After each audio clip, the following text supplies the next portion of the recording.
আসসালামু আলাইকুম প্রিয় বিশ্ববিদ্যালয় ভর্তি পরীক্ষার্থীরা, আশা করি তোমরা সবাই ভালো আছো এবং সুস্থ আছো।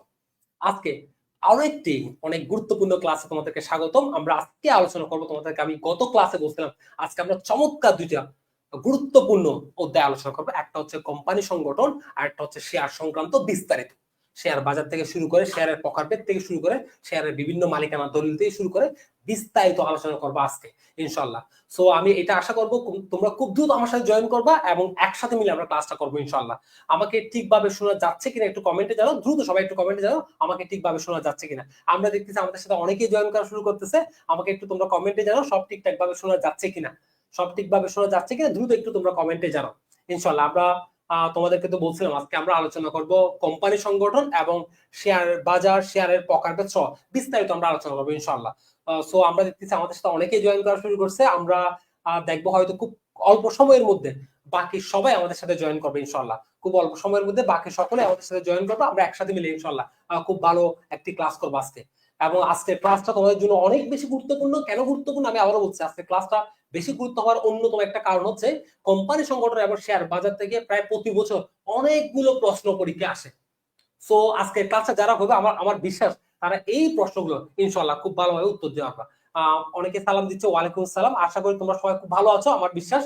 এবং তোমরা বাকিদেরকে একটু মেনশন করে দাও, সবাই মিলে যাতে একসাথে ক্লাস করতে পারি, ক্লাসটা শুরু করতে পারি ইনশাল্লাহ। এবং এটাও আশা করতেছি তোমাদের পড়াশোনা খুব ভালোভাবে চলতেছে। চেষ্টা চালিয়ে যেতে হবে। আমি আবারও বলছি, যতক্ষণ পর্যন্ত আমাদের ভালো ভালো একটা সংবাদ আমাদের আসবে না ততক্ষণ পর্যন্ত আমাকে চেষ্টা চালিয়ে যেতে হবে, একদম শেষ বিশ্ববিদ্যালয় ভর্তি পরীক্ষা পর্যন্ত। যতটা বিশ্ববিদ্যালয় ভর্তি পরীক্ষা আছে প্রতিটা বিশ্ববিদ্যালয়ের জন্য আমাকে সর্বোচ্চটা চেষ্টা করে চালিয়ে যেতে হবে ইনশাল্লাহ। যারা চেষ্টা করে যাবা, নিজের সেরাটা দিয়ে যাবা ইনশাল্লাহ, তোমাদের জন্য সৃষ্টিকর্তা ভালো কিছু রাখবে ইনশাল্লাহ, সেটা আমার বিশ্বাস ইনশাল্লাহ। এখন তোমরা পারবে সেটাও আমার বিশ্বাস। আমরা দেখতেছি আমাদের সাথে এখন অনেকেই জয়েন করছে, আমি এটাও বিশ্বাস করি আমাদের খুব দ্রুত সময়ে বাকি সবাই মিলে সবাই আমার সাথে জয়েন করবো এবং একসাথে মিলে আমরা ক্লাসটা শুরু করতে পারবো ইনশাল্লাহ। আমরা দেখতেছি আমাদের সাথে অনেকেই জয়েন করছে। আমাকে একটু কমেন্টে জানাও তোমরা আসলে কেমন আছো, একটু কমেন্টে জানাও। তোমরা কেমন আছো কমেন্টে একটু জানাও, ঠিক আছে? আর ক্লাসগুলো একটু মনোযোগ সহকারে করবো। আমি আবার বলছি ক্লাসগুলো তোমাদের জন্য অনেক বেশি ইম্পর্টেন্ট। একটু মনোযোগ দিয়ে ক্লাসগুলো করবা, আমি কি বলতেছি একটা বোঝার চেষ্টা করবা। আমি আবার বলছি আল্লাহ তাআলা আমাদেরকে যে ব্রেনটা দিয়েছে খুবই চমৎকার ব্রেন, আমরা যদি একটু চিন্তা করি তখন আমাদের মনে রাখার ক্ষমতাটা বেড়ে যাবে।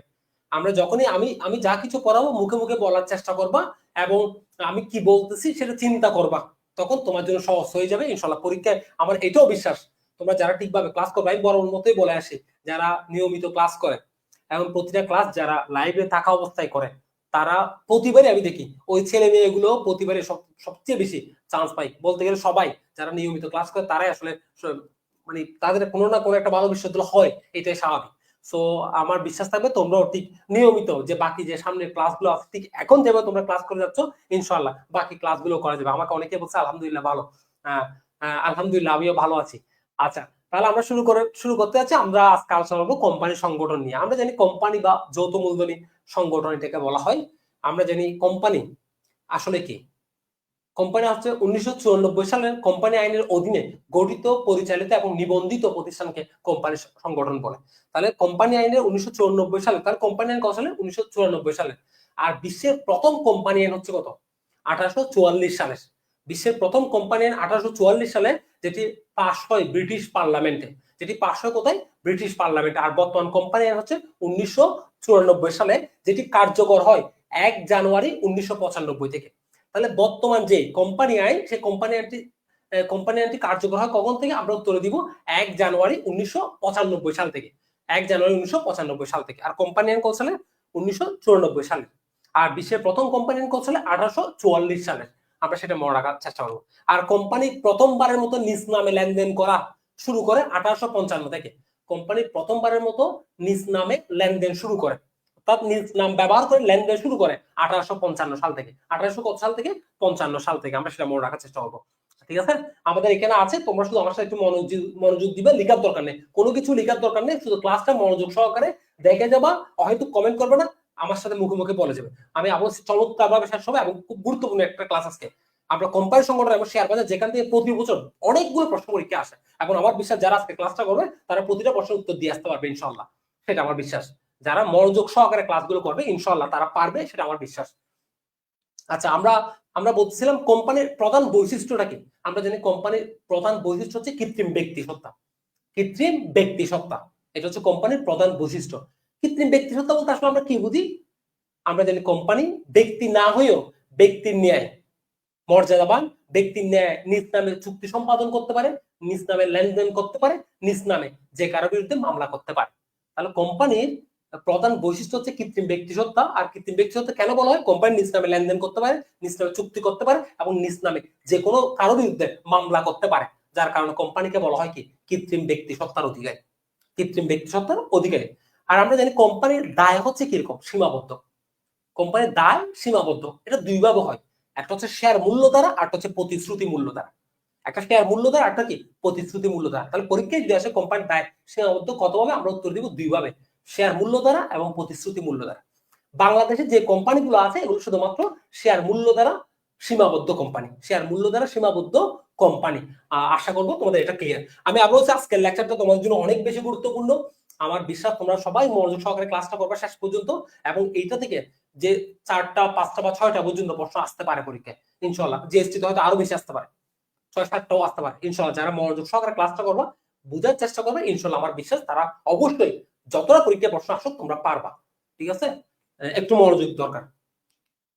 দেখো আমরা দেখতেছি কোম্পানি শব্দের উৎপত্তি হয় কোন শব্দ থেকে? কম প্লাস টেন্স থেকে। ঠিক আছে, আচ্ছা এরপর কোম্পানি শব্দের উৎপত্তি কোন দেশে? আমরা ইংল্যান্ডে। কোম্পানি শব্দের উৎপত্তি কোন দেশে? আমরা জানি কোম্পানি উৎপত্তি হচ্ছে ইংল্যান্ডে। বিশ্বের প্রথম কোম্পানি সংগঠনের নাম কি? East India company. বিশ্বের প্রথম কোম্পানির নাম কি? East India company. প্রথম কোম্পানির নাম, উৎপত্তি হচ্ছে ইংল্যান্ডে, কোম্পানির ব্যবসার উৎপত্তি হচ্ছে ইংল্যান্ডে। আর বিশ্বের প্রথম কোম্পানির নাম কি বলছি? East India company. বিশ্বের প্রথম কোম্পানির নাম হচ্ছে ইস্ট ইন্ডিয়া কোম্পানি, সেটা আমরা মনে রাখার চেষ্টা করবো। আর তোমরা গত ক্লাসের পিডিএফটা হয়তো তোমাদেরকে দেওয়া হয়নি, আজকে আমরা ক্লাস শেষ করে ইনশাল্লাহ আমরা তোমাদের পিডিএফ দিয়ে দিব ইনশাল্লাহ। সেটা নিয়ে টেনশন করার দরকার নেই, ইনশাল্লাহ তোমরা পিডিএফটা পেয়ে যাবা। ঠিক আছে, আমার সাথে এখন মনোযোগ সহকারে ক্লাসটা করো। ঠিক আছে, একদম মনোযোগ দিয়ে ক্লাসটা করো, ইনশাল্লাহ অনেক বেশি কাজ দিবে। আচ্ছা, তাহলে আমরা বলছি কোম্পানির উৎপত্তি কোন দেশে? ইংল্যান্ডে। আর বিশ্বের প্রথম কোম্পানির নাম কি? East India company. এটি কত সালে? 1600 সালে। তাহলে বিশ্বের প্রথম কোম্পানির নাম হচ্ছে ইস্ট ইন্ডিয়া কোম্পানি। এটি কত সালে হয়? 1600 সালে, ইস্ট ইন্ডিয়া কোম্পানি। এরপর যদি দেখি আমরা বিশ্বের প্রথম কোম্পানি আইন, আমি একটু আগে বলছিলাম 1844 সালে, এটি পাস হয় ব্রিটিশ পার্লামেন্টে। বিশ্বের প্রথম কোম্পানি আইন কত সালে? মুখে মুখে বলে 1844 সালে। আর বর্তমান কোম্পানি আইন 1994 সালে। সেটি কার্যকর হয় 1 জানুয়ারি 1995 থেকে। 1 জানুয়ারি 1995 থেকে। তাহলে বর্তমান কোম্পানি 1994 সালে, যেটি কার্যকর হয় 1 জানুয়ারি 1995 থেকে। 1 জানুয়ারি 1995 থেকে কার্যকর হয়। আচ্ছা, কোম্পানি আইনের ধারা কয়টি? আমরা জানি ধারা হচ্ছে 404টি। ধারা 404টি, তফসিল 12টি এবং অনুচ্ছেদ 11টি। পরীক্ষা আসতে পারে ধারা কয়টি? আমরা উত্তর দিব 404টি। আমরা উত্তর কি দিব? 404টি। আমরা এরপর আসতে পারে তফসিল কয়টি? তফসিল হচ্ছে 12টি। অনুচ্ছেদ কয়টি? 11টি। তাহলে 1994 সালের কোম্পানি আইনের ধারা কয়টি? আমরা উত্তর দিব 404টি। তফসিল কয়টি? 12টি। মুখে মুখে বলো। ধারা 404টি, একজন কেউ চাইলে কমেন্টও লিখে রাখতে পারো। ধারা 404টি, তফসিল 12টি, অনুচ্ছেদ 11টি। আমরা উত্তর দিব। পরীক্ষা যদি আসে এমসিকিউ আমরা এটা উত্তর দিব। ঠিক আছে, আচ্ছা এবার সব কোম্পানির প্রধান উদ্দেশ্য কি? মুনাফা অর্জন। কোম্পানির প্রধান সুবিধা কি? সীমাবদ্ধ দায় এবং চিরন্তন অস্তিত্ব। অন্যতম প্রধান সুবিধা হচ্ছে সীমাবদ্ধ দায় এবং চিরন্তন অস্তিত্ব। দেখো কোম্পানির প্রধান সুবিধা কি? তাহলে প্রধান সুবিধা হচ্ছে সীমাবদ্ধ দায়। আমরা জানি কোম্পানির দায় সীমাবদ্ধ কত ভাবে? খুব সহজে মনে রাখবো, দুই ভাবে। একটা হচ্ছে শেয়ার মূল্য দ্বারা সীমাবদ্ধ, আর একটা হচ্ছে প্রতিশ্রুতি মূল্য দ্বারা সীমাবদ্ধ। আর বাংলাদেশে যে কোম্পানিগুলো আছে এগুলো হচ্ছে শেয়ার মূল্য দ্বারা সীমাবদ্ধ। বাংলাদেশে প্রতিশ্রুতি মূল্য দ্বারা সীমাবদ্ধ কোম্পানি নাই। ঠিক আছে, আমরা খুব সহজে এটা মনে রাখবো। আর কোম্পানির দায় আর কোম্পানির অস্তিত্ব কি বলছি? চিরন্তন অস্তিত্বের অধিকারী। কেন কোম্পানি চিরন্তন অস্তিত্বের অধিকারী? যদি কেউ মারা যায়, যদি কেউ মারা যায়, কেউ দেওয়ালিয়া হয়ে যায়, কেউ শেয়ার হস্তান্তর করে, তাহলে কোম্পানির বিলুপ্তি হবে না, কোম্পানির বিলোপ সাধন হবে না। তাহলে কেউ মারা গেলে, দেওয়ালিয়া হয়ে গেলে, শেয়ার হস্তান্তর করলো, কোম্পানি বিলোপ সাধন হয় না, যার কারণে কোম্পানির অস্তিত্ব চিরন্তন। কোম্পানির অস্তিত্ব কি বলছি? চিরন্তন অস্তিত্বের অধিকারী। কোম্পানি চিরন্তন অস্তিত্বের অধিকারী। আর আমরা এটাও জানি কোম্পানির মালিকানা থেকে ব্যবস্থাপনা সম্পূর্ণ পৃথক। কোম্পানির মালিকানা থেকে ব্যবস্থাপনা সম্পূর্ণ পৃথক, এটাও পরীক্ষা আসে। নিচের কোনটির মালিকানা থেকে ব্যবস্থাপনা সম্পূর্ণ পৃথক? আমরা উত্তর দিব কোম্পানি। ঠিক আছে, কোম্পানির মালিকানা থেকে ব্যবস্থাপনা সম্পূর্ণ পৃথক, আমরা মনে রাখার চেষ্টা করবো। আমি বলছি তোমরা যারা আমার সাথে আছো এখন, আমার বিশ্বাস তোমরা শেষ পর্যন্ত থাকবে। আজকের ক্লাসটা খুবই গুরুত্বপূর্ণ, আমি আগেও বলছি এখন বলতেছি। ঠিক আছে, অনেকগুলো প্রশ্ন আসবে এবং ইনশাল্লাহ আমার বিশ্বাস যারা ক্লাসটি করো তারা অবশ্যই পারবে, ইনশাল্লাহ পারবে। আচ্ছা, কোম্পানির প্রধান অসুবিধা কি? জটিল গঠন প্রণালী। প্রধান অসুবিধা কি? জটিল গঠন প্রণালী। আমার সাথে তোমরা মুখে মুখে বলে যাও। আমার সাথে ক্লাসে তোমরা একটু মুখে মুখে বলে যাবো, তোমাদের শেষ হয়ে যাবে, ক্লাসে শেষ হয়ে যাবে পড়াটা। বাসায় আর কষ্ট করতে হবে না। বাসায় তোমাদের কষ্ট করার দরকার নেই, মুখে মুখে বলে যাও আমার সাথে, ইনশাআল্লাহ তোমরা পারবা। ঠিক আছে? আচ্ছা, কোম্পানির প্রধান অসুবিধা কি? জটিল গঠন প্রণালী। আমরা জানি কোম্পানির গঠন প্রণালী অনেক বেশি জটিল, এটা হচ্ছে প্রধান অসুবিধা। কোম্পানির প্রধান বৈশিষ্ট্য কি? আমরা বলছিলাম কৃত্রিম ব্যক্তি সত্তা বা আইনগত পৃথক সত্তা। প্রধান বৈশিষ্ট্য হচ্ছে কৃত্রিম ব্যক্তি সত্তা বা আইনগত পৃথক সত্তা। আমরা জানি কৃত্রিম ব্যক্তি সত্তা বলতে কি বুঝাই? কোম্পানি ব্যক্তি না হয়েও ব্যক্তির ন্যায় মর্যাদাবান, ব্যক্তির ন্যায় নিজ নামে চুক্তি করতে পারে, নিজ নামে লেনদেন করতে পারে, নিজ নামে যে কারো বিরুদ্ধে মামলা করতে পারে। যে কেউ চাইলেও কোম্পানির বিরুদ্ধে কোম্পানির নামে মামলা করতে পারবে। তাই কোম্পানিকে বলা হয় কৃত্রিম ব্যক্তি সত্তার অধিকারী বা আইনগত পৃথক সত্তার অধিকারী। এটা হচ্ছে প্রধান বৈশিষ্ট্য। আশা করি তোমাদের ক্লিয়ার। তাহলে আমরা ধারা কয়টি বলছি? 404টি, তফসিল 12টি, অনুচ্ছেদ 11টি মনে রাখবো ইনশাআল্লাহ। কোম্পানি আইন 1818 বিবর্তনটা কি? প্রথমে 1844 ছিল, তারপর 1913, আর বর্তমানে কত? বর্তমানে হচ্ছে 1994, যেটি কার্যকর হয় 1 জানুয়ারি 1995 থেকে। কোম্পানিকে কৃত্রিম ব্যক্তি সত্তা কে বলেছেন? বিচারপতি জন মার্শাল। যে কোম্পানিকে যে কৃত্রিম ব্যক্তি সত্তা, এটি আখ্যায়িত করেন কে? আমরা উত্তর দিব বিচারপতি জন মার্শাল। বিচারপতি জন মার্শাল কোম্পানিকে কৃত্রিম ব্যক্তি সত্তা আখ্যায়িত করেন। ঠিক আছে? এরপর আসি, কোম্পানি বলতে আমরা মূলত কোনটিকে বুঝি? আমরা বুঝি পাবলিক লিমিটেড কোম্পানিকে। কোম্পানি নিজ নামে লেনদেন করা শুরু করে প্রথম 1855 সালে। আমি শুরুতে বলছিলাম কোম্পানি প্রথমবারের মতো নিজ নামে লেনদেন করা শুরু করে, নিজ নাম ব্যবহার করে প্রথমবার মতো লেনদেন শুরু করে। আমরা উত্তর দিব 1855 সালে। আমি তোমাদেরকে একটা কথা বলছি, তোমরা যখন ক্লাস করবা হেডফোন দিয়ে বা দেখে দিয়ে ক্লাস করো, আমি যখন মুখে যেটা বলবো তোমরা সেটা আমার সাথে সাথে বলবা। মানে হয়তো কমেন্ট না করে আমার সাথে সাথে বলে যাও। আমার মনে হয় এটা সবচেয়ে চমৎকার, যে মানে ক্লাসের পর ক্লাসে শেষ করা। ঠিক আছে? সবচেয়ে ভালো রাফি ভাইয়া কি বলতেছে সেটা চিন্তা করা, ভাইয়ার সাথে সাথে শেষ করা, এটা সবচেয়ে ভালো দিক। ঠিক আছে? তাহলে আমরা বলতেছি কি, কোম্পানি প্রথম নিজ নামে লেনদেন শুরু করে কত সালে? আমরা উত্তর দিব 1855 সালে। 1855 সালে। আর আমরা আজকে সব গুরুত্বপূর্ণ সকল বিষয়ে আলোচনা করবো ইনশাআল্লাহ। গুরুত্বপূর্ণ সবকিছু আলোচনা করব। আচ্ছা, এবার দেখো, কোম্পানির দায় সীমাবদ্ধ কি দ্বারা? শেয়ার মূল্য এবং প্রতিশ্রুতি মূল্য দ্বারা সীমাবদ্ধ। প্রথম কোম্পানি একটু আগে বলছিলাম 1844 সালে। কোম্পানির মূল ভিত্তি কি? কৃত্রিম ব্যক্তি সত্তা। কোম্পানি যদি পরীক্ষা আসে মূল ভিত্তি কি? আমরা উত্তর দিব কোম্পানির মূল ভিত্তি হচ্ছে কৃত্রিম ব্যক্তি সত্তা বা আইনগত পৃথক সত্তা। কোম্পানির মূল ভিত্তি কি? কৃত্রিম ব্যক্তি সত্তা বা আইনগত পৃথক সত্তা। ঠিক আছে? এরপর আসো।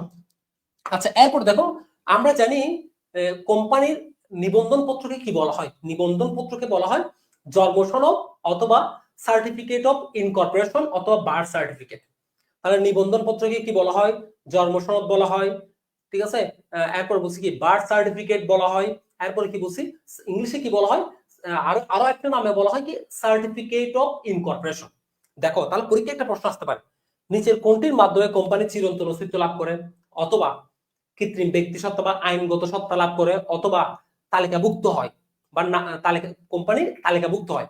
আমরা উত্তরে দিব নিবন্ধন পত্র বা বার্থ সার্টিফিকেট বা সার্টিফিকেট অফ ইনকর্পোরেশন। তাহলে আমরা জানি বার্থ সার্টিফিকেটের মাধ্যমে কোম্পানি চিরন্তন অস্তিত্ব লাভ করে, কৃত্রিম ব্যক্তি সত্তা লাভ করে, কোম্পানির তালিকাভুক্ত হয়, কোম্পানির জন্ম লাভ হয়। কোনটির মাধ্যমে? আমরা উত্তর দিব বার্থ সার্টিফিকেট বা সার্টিফিকেট অফ ইনকর্পোরেশন বা নিবন্ধন পত্র। আমরা এটা উত্তর দিব ইনশাআল্লাহ। ঠিক আছে? আমরা এটাই উত্তর দিব।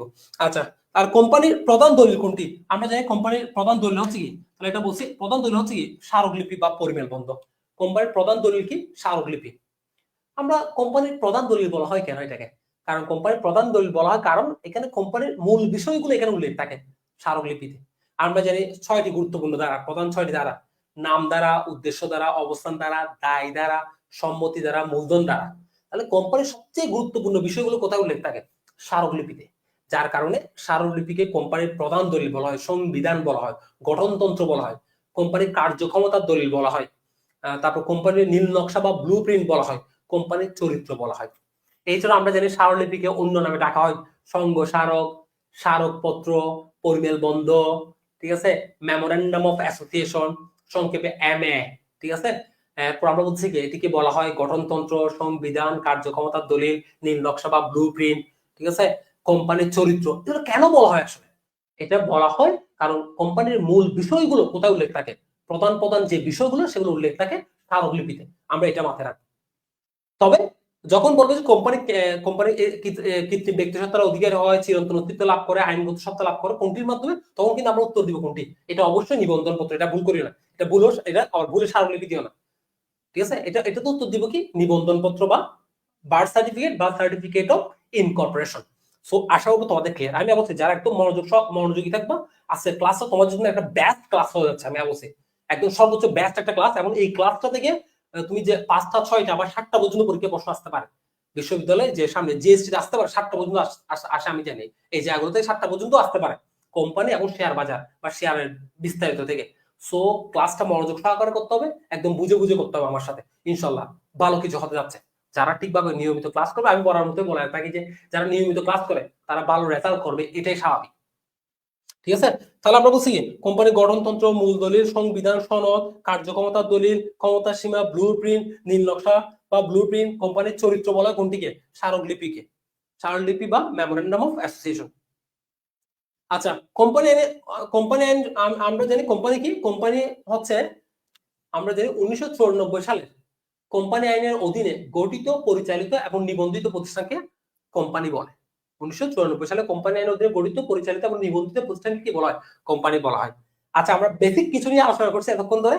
আমাকে তোমরা সবাই বলবে, একটু কমেন্টে জানাবা যে বেসিকটা আলোচনা করছি সবার একদম 100% ক্লিয়ার কিনা, বেসিকটা সবার 100% ক্লিয়ার কিনা। আমরা কিছু বিষয় নিয়ে আলোচনা করছি, এগুলো নিয়ে আমরা আবার বিস্তারিত করে আলোচনা করবো। সবার এতটুকু পর্যন্ত সবাই একটু কমেন্টে জানাবা তোমাদের 100% ক্লিয়ার কিনা, আমাকে একটু কমেন্টে জানাবো, আমাকে একটু কমেন্টে জানাও তোমাদের 100% ক্লিয়ার কিনা।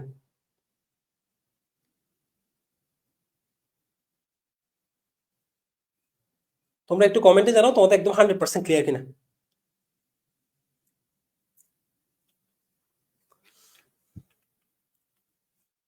আলহামদুলিল্লাহ, অনেকে বলছে ক্লিয়ার, আমরা দিচ্ছি। ইশফাত আলিফ বলতেছে, লাবিব বলতেছে, ঠিক আছে, আহাদ বলতেছে, জেরিন বলতেছে, ফাহিম বলতেছে আলহামদুলিল্লাহ ক্লিয়ার। আমি আবার বলছি, তোমরা যারা মনোযোগ থাকবে ক্লাসটা করবে, ইনশাআল্লাহ তোমাদের প্রতিটা টপিকস আলহামদুলিল্লাহ ভাবে ক্লিয়ার হয়ে যাবে, ঠিক আছে, ইনশাআল্লাহ। আমরা দেখছি অনেকেই বলছে আলহামদুলিল্লাহ ক্লিয়ার, মোস্তাফিজুর রহমান, আফরিনা, সবাই বলছে আলহামদুলিল্লাহ ক্লিয়ার।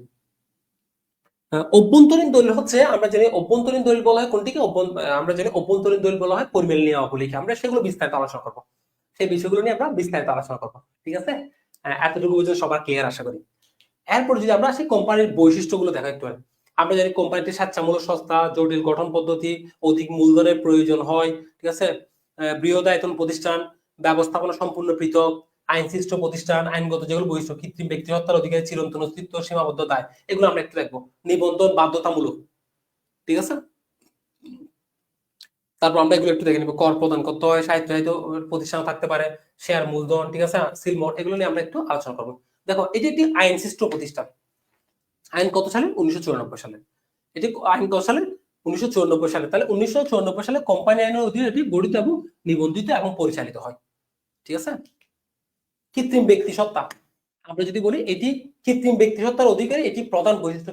কিভাবে কৃত্রিম ব্যক্তি সত্তার অধিকারী, এটি নিজ নামে চুক্তি করতে পারে, নিজ নাম ব্যবহার করে চুক্তি করতে পারে, লেনদেন করতে পারে এবং মামলা করতে পারে। নিজ নামে চুক্তি, লেনদেন এবং মামলা করতে পারে নিজ নাম ব্যবহার করে। তাই এটিকে কৃত্রিম ব্যক্তি সত্তা বা আইনগত সত্তা বা পৃথক আইনগত সত্তার অধিকারী বলা হয়।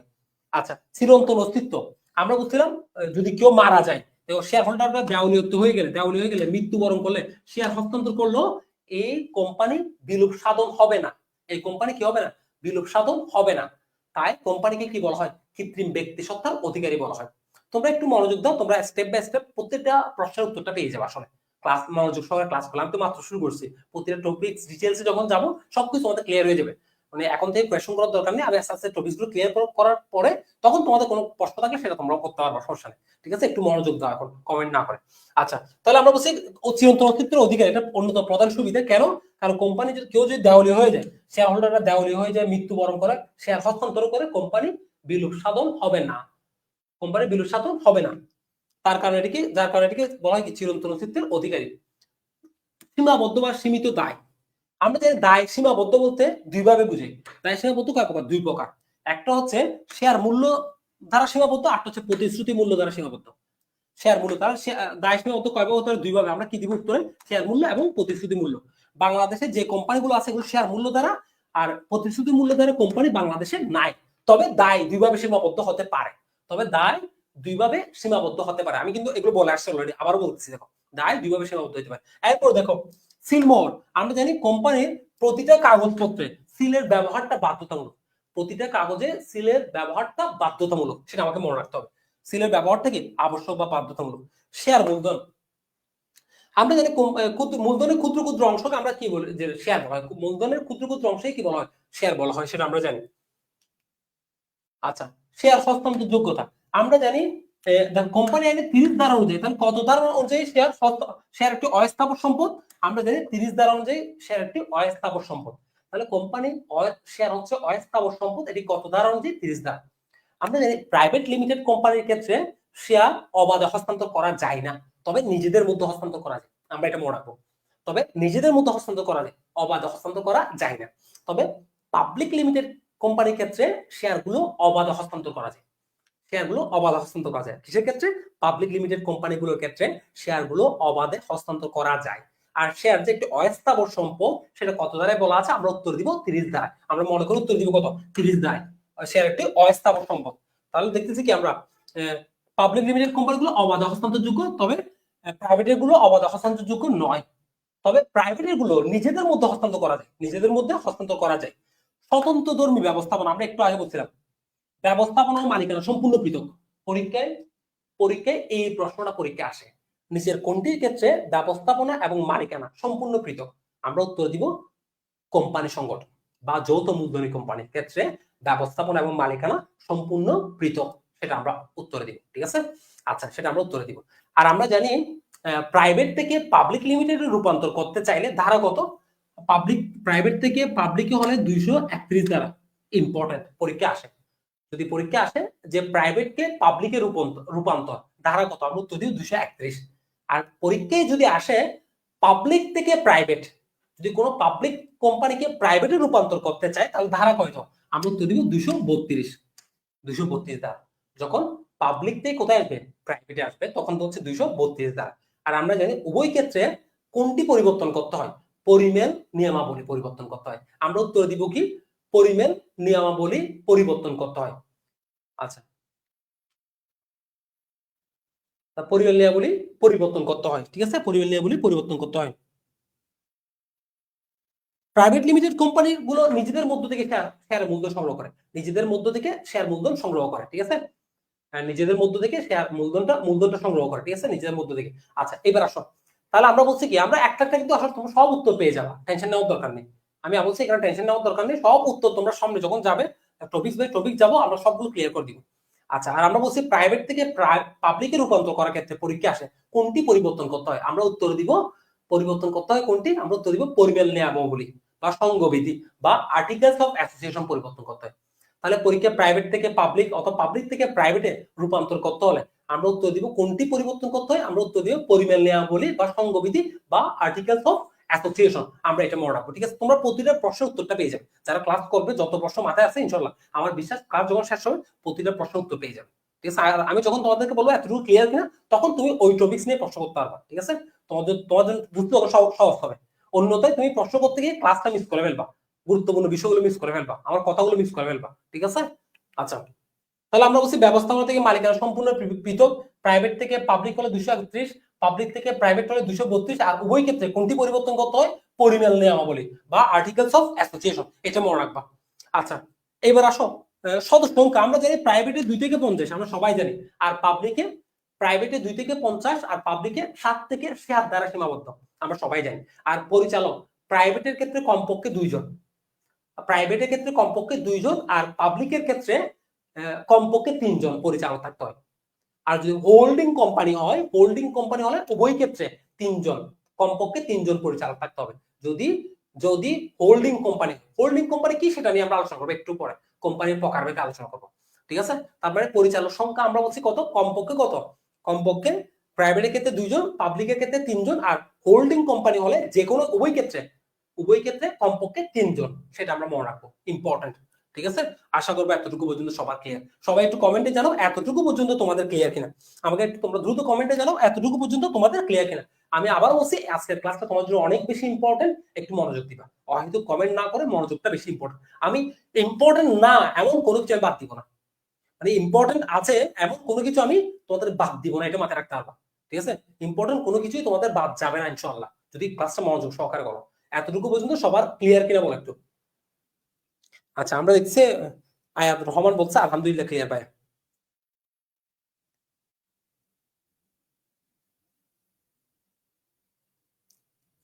আচ্ছা, আলহামদুলিল্লাহ ক্লিয়ার, আলহামদুলিল্লাহ ক্লিয়ার। ঠিক আছে, আমরা টেনশন নেওয়ার দরকার না, আমরা প্রতিটা গুরুত্বপূর্ণ বিষয় আলোচনা করবো ইনশাআল্লাহ।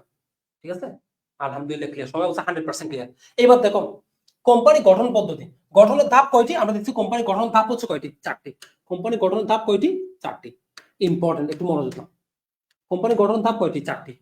একটা হচ্ছে কি উদ্যোগ গ্রহণ, আরেকটা হচ্ছে দলিল পত্র প্রণয়ন, আর নিবন্ধন পত্র, আরেকটা হচ্ছে কার্যারম্ভের অনুমতি পত্র। দেখো তাহলে ধাপ কয়টি? 4টি। তাহলে দেখো উদ্যোগ গ্রহণ পরীক্ষা আসতে পারে, উদ্যোগ পরিকল্পনা, কোম্পানির পরিকল্পনা প্রণয়ন, কোম্পানির নামকরণ করা হয়, কোম্পানির পরিকল্পনা প্রণয়ন, কোম্পানির নামকরণ করা হয় কখন? আমরা উত্তর দিব উদ্যোগ গ্রহণ পর্যায়ে, উদ্যোগ গ্রহণ পর্যায়ে। দেখো এগুলো হচ্ছে বেসিক কোয়েশ্চন, এগুলো পরীক্ষায় দাও, তুমি পড়ো না কিন্তু আসলে পারার কথা। আসলে উদ্যোগ গ্রহণ করার সময় আমরা অবশ্যই কোম্পানির নামকরণ করব, অবশ্যই এটা স্বাভাবিক স্বাভাবিক একটা বিষয়। আমরা পরিকল্পনা করব, এটা তো উদ্যোগ গ্রহণ করার সময় তো করবো পরিকল্পনা, এটা একটা স্বাভাবিক একটা বিষয়। তাহলে পরীক্ষায় যদি আসে পরিকল্পনা প্রণয়ন, কোম্পানির নামকরণ কোন পর্যায়ে করা হয়, আমরা উত্তর দিব উদ্যোগ গ্রহণ পর্যায়ে, উদ্যোগ গ্রহণ পর্যায়ে। আচ্ছা, দলিল পত্র প্রণয়ন, আমরা যে দলিল পত্র, প্রধানত দলিল করেছি দুটি, সংঘসার সংঘবিধি। অর্থাৎ একটা হচ্ছে কি memorandum of association, MOA, article, আরেকটা হচ্ছে কি আর্টিকেলস অফ অ্যাসোসিয়েশন। প্রধান দলিল হচ্ছে দুইটি, আর মোট দলিল হচ্ছে 6টি। কোম্পানির জন্য মোট যে দলিলের সংখ্যা সেটা হচ্ছে 6টি, তবে প্রধান দলিল হচ্ছে দুইটি। আমরা মোট দলিল 6টি আর প্রধান দলিল কয়টি? দুইটি। একটা হচ্ছে কি, একটা হচ্ছে পরিবেল নিয়মাবলী, বা আমরা বলবো যেটাকে যেটাকে আমরা বলছি মেমোরেন্ডাম অফ অ্যাসোসিয়েশন, আর একটা হচ্ছে আর্টিকেলস অফ অ্যাসোসিয়েশন, সরি স্মারকলিপি। একটা হচ্ছে স্মারকলিপি মেমোরেন্ডাম অফ অ্যাসোসিয়েশন, আর একটা হচ্ছে পরিবেল নিয়মাবলী আর্টিকেলস অফ অ্যাসোসিয়েশন। ঠিক আছে, তাহলে দলিল কয়টি? প্রধান দলিল কয়টি? দুইটি, স্মারকলিপি এবং পরিবেল নিয়মাবলী, অথবা সংঘ স্মারক এবং সংঘবিধি, অথবা memorandum of association, articles of association. আচ্ছা, নিবন্ধন পত্র, নিবন্ধন পত্রের ক্ষেত্রে সবচেয়ে গুরুত্বপূর্ণ বিষয় কোনটি? পরীক্ষায় প্রশ্ন হয় নিবন্ধনের ক্ষেত্রে সবচেয়ে গুরুত্বপূর্ণ বিষয় কোনটি? আমরা জানি নিবন্ধনের ক্ষেত্রে সবচেয়ে গুরুত্বপূর্ণ বিষয় হচ্ছে দলিল পত্রগুলো সঠিকভাবে সংযুক্ত করা, দলিল পত্রগুলো সঠিকভাবে তৈরি করে সংযুক্ত করে দেওয়া। তুমি যদি দলিল পত্র ঠিকভাবে না দাও তাহলে তোমার নিবন্ধনটা হবে না। আর নিবন্ধন পত্র সংগ্রহ করতে কোত্থেকে? আমরা সবাই জানি আর জে এস সি থেকে। তাহলে আমাকে যদি পরীক্ষা আসে কোম্পানির নিবন্ধন পত্র সংগ্রহ করা কোত্থেকে, আমরা উত্তর দিব কি R J S C, register of joint stock company and firms. তাহলে আমরা বলছি কি কোম্পানি নিবন্ধন পত্র সংগ্রহ করে কোত্থেকে, আমরা উত্তর দিব কি R J S C, register of joint stock company and firms বলা হয় এটাকে, আর জে এস সি সংক্ষেপ হচ্ছে কি আর জে এস সি। একটু চাইলে এই ধরুন যেমন এই ধরনের কিওয়ার্ড গুলো চাইলে একটু লিখে দিতে, একজন লিখে দিচ্ছে, ভেরি গুড। একজন আমরা দেখতেছি মাইনুদ্দিন মনে হয় লিখে দিচ্ছে, very good, R J S C, very good. তাহলে নিবন্ধন পত্রের সবচেয়ে গুরুত্বপূর্ণ বিষয় আমি কি বলছি? নিবন্ধন পত্রের সবচেয়ে গুরুত্বপূর্ণ বিষয় আমি বলছি দলিল পত্রগুলো ঠিকভাবে সংযুক্ত করা, এটা বেসিক বিষয়। দলিল পত্র যদি ঠিকভাবে সংযুক্ত না করে তাহলে সে সে কোম্পানি নিবন্ধিত হবে হবে না। তাহলে নিবন্ধনের পরে কোন কোম্পানি কার্যক্রম শুরু করতে পারে? আমরা জানি নিবন্ধনের পরে শুরু করতে পারে প্রাইভেট লিমিটেড কোম্পানি। তাহলে আমরা এখান থেকে কিন্তু চমৎকার একটা বিষয় আমরা ক্লিয়ার করছি। দেখো বিষয়টা কি, বিষয়টা হচ্ছে একদম আমরা যদি বলি স্মারকলিপি, পরিণয়ন বলি, নিবন্ধন পত্র, প্রধান প্রধান এই দলিলগুলো ছাড়া বাকি অন্যান্য সকল দলিল আসলে কার জন্য প্রয়োজন হয়? আমরা যদি বলি কার্যারম্ভের অনুমতিপত্র, ন্যূনতম মূলধন, ঠিক আছে, অন্যান্য যে গুরুত্বপূর্ণ দলিল, বিবরণ পত্র, এগুলো এগুলো কার জন্য প্রয়োজন হয়? এগুলো প্রয়োজন হয় পাবলিক লিমিটেড কোম্পানির জন্য। তাহলে গুরুত্বপূর্ণ 3টা দলিল প্রয়োজন হয় প্রাইভেটের জন্য, আর বাকি সবগুলো পাবলিকের জন্য। বাকি সবগুলো কি পাবলিকের জন্য, ঠিক আছে, আমরা সেটা মনে রাখবো। তাহলে কি কি প্রাইভেটের জন্য কি কি? স্মারকলিপি, পরিবেল নিয়মাবলী এবং হচ্ছে কি নিবন্ধন পত্র। এগুলো ছাড়া বাকি যেগুলো আছে গুরুত্বপূর্ণ দলিল, এগুলো মূলত কার জন্য প্রয়োজন হয়? এগুলো মূলত প্রয়োজন হয় আমরা জানি পাবলিক লিমিটেড কোম্পানির জন্য। আচ্ছা, আর দেখো পাবলিক লিমিটেড কোম্পানি কার্যারম্ভের অনুমতিপত্র সংগ্রহ করার পর পাবলিক লিমিটেড কোম্পানি কার্যক্রম শুরু করতে পারে। আমরা জানি কার্যারম্ভের অনুমতিপত্র সংগ্রহের পূর্বে তারা ন্যূনতম মূলধন সংগ্রহ করে, ন্যূনতম মূলধন সংগ্রহ করে, বিবরণ পত্র প্রচার করে। তাহলে একটু মাথায় রাখতে হবে নিবন্ধনের পরে কোন কাজগুলো করে। নিবন্ধনের পরে আমরা মাথায় রাখবো যে ন্যূনতম মূলধন সংগ্রহ করবে, তারপর হচ্ছে কি বিবরণ পত্র প্রচার করবে। এটা কিন্তু আমাদের মনে রাখতে হবে, কারণ এখান থেকে পরীক্ষা প্রশ্ন আসে। ঠিক আছে, এখান থেকে পরীক্ষা একটা প্রশ্ন আসে, বিবরণ পত্র কখন প্রচার করা হয়? নিবন্ধনের পরে কিন্তু শেয়ার ইস্যুর পূর্বে এই পরীক্ষা প্রশ্ন আসে। বিবরণ পত্র বা প্রসপেক্টাস কখন প্রচার করা হয়? এটা হচ্ছে এই কার্যারম্ভে অনুমতি পত্র সংগ্রহ করার ক্ষেত্রে এটা দরকার হয়। তার মানে কি নিবন্ধনের পরে কিন্তু শেয়ার ইস্যুর পূর্বে, শেয়ার ইস্যুর পূর্বে বিবরণ পত্র প্রচার করা হয়, ন্যূনতম মূলধন সংগ্রহ করা হয়। সেটা আমরা মাথায় রাখবো, কেন সেটা পরীক্ষা প্রশ্ন হয়। ঠিক আছে, আশা করবো তোমাদের ক্লিয়ার, আশা করবো তোমাদের ক্লিয়ার। আমরা বলছি মোট দলিল কয়টি প্রয়োজন হয়? 6টি। আর প্রধান দলিল কয়টি? 2টি, একটা স্মারকলিপি, একটা পরিমাণ নিয়মাবলী। আর আমরা জানি নিবন্ধনের পরে কোন কোম্পানি কার্যক্রম শুরু করতে হবে? প্রাইভেট। আর পাবলিকের জন্য কি প্রয়োজন হয়? কার্যারম্ভের অনুমতিপত্র প্রয়োজন হয়। আচ্ছা, আমাকে একটু এতটুকু পর্যন্ত ক্লিয়ার বলো। আমি তোমাদেরকে আবার বলছি, তোমরা আগে থেকে প্রশ্ন করিও না। আমরা ন্যূনতম মূলধন থেকে শুরু করে আমরা প্রত্যেকটা বিষয় আমরা আলোচনা করবো। ঠিক আছে, আমরা প্রত্যেকটা বিষয় আলোচনা করবো। এতটুকু পর্যন্ত সবার ক্লিয়ার বলো। আচ্ছা, আমরা বলছিলাম দলিল, দলিল সম্পর্কে বলে আমরা বলছি প্রধান দলিল হচ্ছে 2টি, একটা স্মারকলিপি, একটা পরিমাণ নিয়মাবলী। আর মোট দলিল প্রয়োজন হয় 6টি। আর আমরা জানি নিবন্ধন পত্রের সবচেয়ে গুরুত্বপূর্ণ কাজ হচ্ছে কি, নিবন্ধন পত্র পাওয়ার জন্য সবচেয়ে গুরুত্বপূর্ণ বিষয় হচ্ছে সঠিকভাবে দলিল পত্রগুলো সংযুক্ত করা, তৈরি করে সংযুক্ত করে দেওয়া। তখন তুমি নিবন্ধন পত্রটা পাও, অন্যথায় পাবা না। ঠিক আছে, আশা করবো তোমাদের ক্লিয়ার। আমি আবার বলছি, আমি যে বিষয়গুলো বলছি ইনশাল্লাহ এখান থেকে তোমাদের প্রশ্ন আসবে। তোমরা যদি মনোযোগ দাও মোটামুটি সবগুলো বিষয় এখানে চলে আসবে, এবং ইনশাল্লাহ তোমরা এখান থেকে প্রশ্নগুলো পাবা। আমাকে একটু কমেন্টে জানাবা আমি যা বলছি তা ক্লিয়ার কিনা। ইনশাল্লাহ এতটুকু যদি তোমাদের ক্লিয়ার হয়ে যায়, তোমরা বুঝতে পারো যে তোমরা সবচেয়ে ভালো অবস্থায় আছো। ঠিক আছে, আচ্ছা, আশা করি তোমাদের ক্লিয়ার। আচ্ছা, শেয়ারের প্রকারভেদ, সরি কোম্পানির প্রকারভেদ, কোম্পানির প্রকারভেদ। প্রথমটা কি আসছে? সনদপ্রাপ্ত কোম্পানি। প্রথমে কি আসছে? সনদপ্রাপ্ত কোম্পানি। সনদপ্রাপ্ত কোম্পানি কি আসলে? সনদপ্রাপ্ত কোম্পানি কি? আমি একটু খুব সহজে বলবো। আমরা জানি বর্তমান কোম্পানি আইন কত সালে? 1994 সালে। আর প্রথম কোম্পানি আইন কত ছিল? 1844 সাল। তাহলে 1844 সালে তো অনেক কোম্পানি ছিল, 1844 সালের পূর্বেও তো কোম্পানি ছিল। তাহলে এই কোম্পানিগুলো, এই কোম্পানিগুলোকে বলা হতো সনদপ্রাপ্ত কোম্পানি। তাহলে আমরা জানি প্রথম কোম্পানি আইন কত সালে? 1844 সালে। তাহলে 1844 সালের পূর্বে ইংল্যান্ডের রাজা বা রানীর বিশেষ সনদের মাধ্যমে যেই কোম্পানিগুলো গঠিত এবং নিবন্ধিত হয়েছিল তাদেরকে বলা হচ্ছে কি সনদপ্রাপ্ত কোম্পানি। তাহলে আমরা জানি প্রথম কোম্পানি 1844 সালে। এই 1844 সালের পূর্বে যে কোম্পানিগুলো হয়েছিল সেগুলোকে আমরা বলতেছি কি সনদপ্রাপ্ত কোম্পানি। সেগুলোকে আমরা কি বলছি? সনদপ্রাপ্ত কোম্পানি। তাহলে সনদপ্রাপ্ত কোম্পানিগুলো কত সালের পূর্বে? 1844 সালের পূর্বে ইংল্যান্ডের রাজা বিশেষ সনদের মাধ্যমে যেগুলো হয়। ঠিক আছে, আর আমরা জানি এগুলো কি, এগুলো সনদপ্রাপ্ত কোম্পানিগুলো আমরা মনে রাখার চেষ্টা করবো।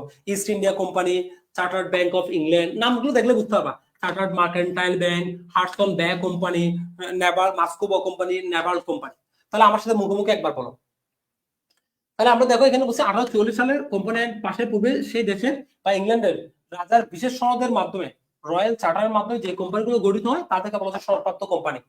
উদাহরণগুলো কি আমার সাথে বলো সবাই। East India company, chartered bank of England, chartered mercantile bank, Hartson bang company, Naval company, Muscovy company. একবার তোমরা এগুলো পড়ে নিও। এই সবগুলো নামগুলো প্রায় একই টাইপসের, তোমরা দেখলে বুঝতে পারবে। ঠিক আছে, এগুলো যে বাংলাদেশি না সেটা তো নিচ্ছি, সেটা বুঝতে পারলো না। ঠিক আছে, আচ্ছা দেখো, তাহলে এগুলো কিসের মাধ্যমে হতো? ইংল্যান্ডের রাজা বিশেষ সনদের মাধ্যমে এই কোম্পানিগুলো গঠন করা হইতো যখন কোম্পানি আইন ছিল না। তবে কোম্পানি আইন আসার পরে এগুলো কিন্তু আবার কোম্পানি আইনের অধীনে নিবন্ধিত হয়। 1844 সালে কোম্পানি আইন আসার পরে এই কোম্পানিগুলো আবার কি কোম্পানি আইনের অধীনে নিবন্ধিত হয়। ঠিক আছে, এটা আমরা একটু মনে রাখবো।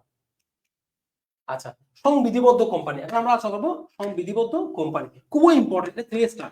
এটা থেকে পরীক্ষা প্রায় সময় আসে।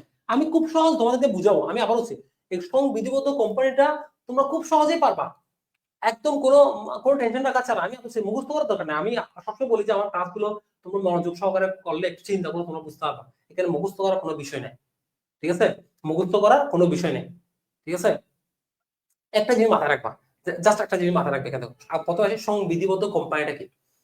যে সকল কোম্পানি দেশের আইনসভা, আমাদের বাংলাদেশের আইনসভা, সংসদ এবং রাষ্ট্রপতির বিশেষ অধ্যাদেশের মাধ্যমে গঠিত হয় তাদেরকে বলা হচ্ছে সংবিধিবদ্ধ কোম্পানি। তাহলে যে সকল কোম্পানি যে সকল কোম্পানি দেশের আইনসভা, সংসদ এবং রাষ্ট্রপতির বিশেষ অধ্যাদেশের মাধ্যমে গঠিত, তাদেরকে আমরা বলছি কি সংবিধিবদ্ধ কোম্পানি। এবং আমরা এটা মাথায় রাখবো, এই কোম্পানিগুলোর প্রধান উদ্দেশ্য কি জনকল্যাণ। দেখো এই জায়গাটা যখন তুমি বুঝতে পারবা এগুলোর প্রধান উদ্দেশ্য হচ্ছে কি জনকল্যাণ, তখন তোমার ক্লিয়ার হয়ে যাবে। সংবিধিবদ্ধ কোম্পানিগুলোর উদ্দেশ্য কি জনকল্যাণ, ঠিক আছে, দেশের কল্যাণের উদ্দেশ্যে। দেখো তোমার ক্লিয়ার। আমরা জানি যেমন যেমন এখানে আছে বাংলাদেশ ব্যাংক, বিআরটিসি, ঠিক আছে। এরপর দেখো বাংলাদেশ ব্যাংক, বিআরটিএ, বিসিআইসি, ওয়াসা, বিদ্যুৎ উন্নয়ন বোর্ড, রাজধানী উন্নয়ন কর্তৃপক্ষ, বিআরটিসি, বিটিবি, টিসিবি, ওয়াসা, ঠিক আছে, জীবন বীমা কর্পোরেশন। এগুলো তৈরি হয়েছে কেন? কল্যাণের উদ্দেশ্যে, অর্থনৈতিক উন্নয়ন এবং জনকল্যাণ, অর্থনৈতিক উন্নয়ন এবং জনকল্যাণের উদ্দেশ্যে। তাহলে এই জায়গাটা যখন আমার ক্লিয়ার থাকবে, আমার বেসিকটা ক্লিয়ার, আমি প্রতিষ্ঠানগুলো দেখলে বুঝতে পারবো যে এগুলো আসলে কি। যেমন বাংলাদেশ ব্যাংক, বিআরটিএ, বিসিআইসি, ওয়াসা, বিদ্যুৎ উন্নয়ন বোর্ড, এগুলো বুঝে যাচ্ছে এগুলো জনকল্যাণের উদ্দেশ্যে গঠিত। তাহলে আমাকে এগুলো মুখস্থ করার দরকার নেই। TCB, trading corporation of Bangladesh, ওয়াসা, ঠিক আছে, বিআরটিসি, বিটিবি, এগুলো জনকল্যাণের উদ্দেশ্যে গঠিত, অর্থনৈতিক উন্নয়ন এবং জনকল্যাণের উদ্দেশ্যে গঠিত। তাহলে আমরা খুব সহজে দেখে বুঝতে পারতেছি এগুলো কোন কোম্পানি হবে। তাহলে সংবিধিবদ্ধ কোম্পানি। সবার একদম 100% ক্লিয়ার কিনা বলো। আমি জানি এখান থেকে একটা প্রশ্ন পরীক্ষা প্রায় সময় হয়। সবার 100% ক্লিয়ার কিনা বলো।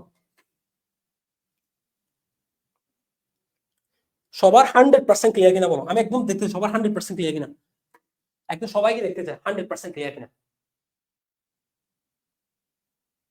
সবাইকে দেখতে চাই একদম 100% ক্লিয়ার কিনা। আমি তোমাদের এই সংখ্যাটা, এই ক্লাসে আজকে যারা ক্লাস করতেছে, এই সংখ্যাটা যদি বেশি হয় আমার আরো বেশি ভালো লাগতো, ঠিক আছে। আমি বলার মতোই সবচেয়ে আমার সবচেয়ে বেশি খারাপ লাগে কখন কি জানো, আমার ক্লাস আজকে অনেকে থাকার কথা কিন্তু থাকতেছে না, ঠিক আছে। অনেকে আজকে থাকার কথা কিন্তু থাকতেছে, ওদের জন্য আমার আফসোস হয় যে ওরা এরকম একটা চমৎকার ক্লাস আর ওরা মিস করতে যাচ্ছে, ঠিক আছে।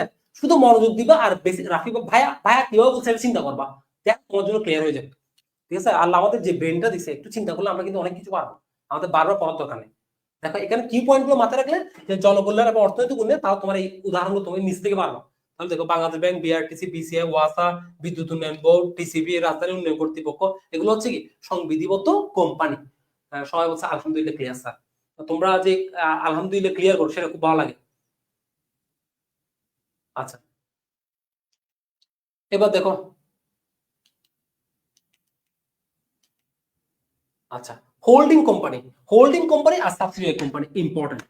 হোল্ডিং এবং সাবসিডিয়ারি কোম্পানি, এটা নিয়ে আমি একটু করে বলবো, হোল্ডিং এবং সাবসিডিয়ারি কোম্পানি। দেখো, আর আমরা যদি বলি কোনগুলো সরকারি কোম্পানি, আমরা জানি যে যে কোম্পানিগুলোর মালিকানা কমপক্ষে 51% সরকারের, এগুলো সরকারি কোম্পানি।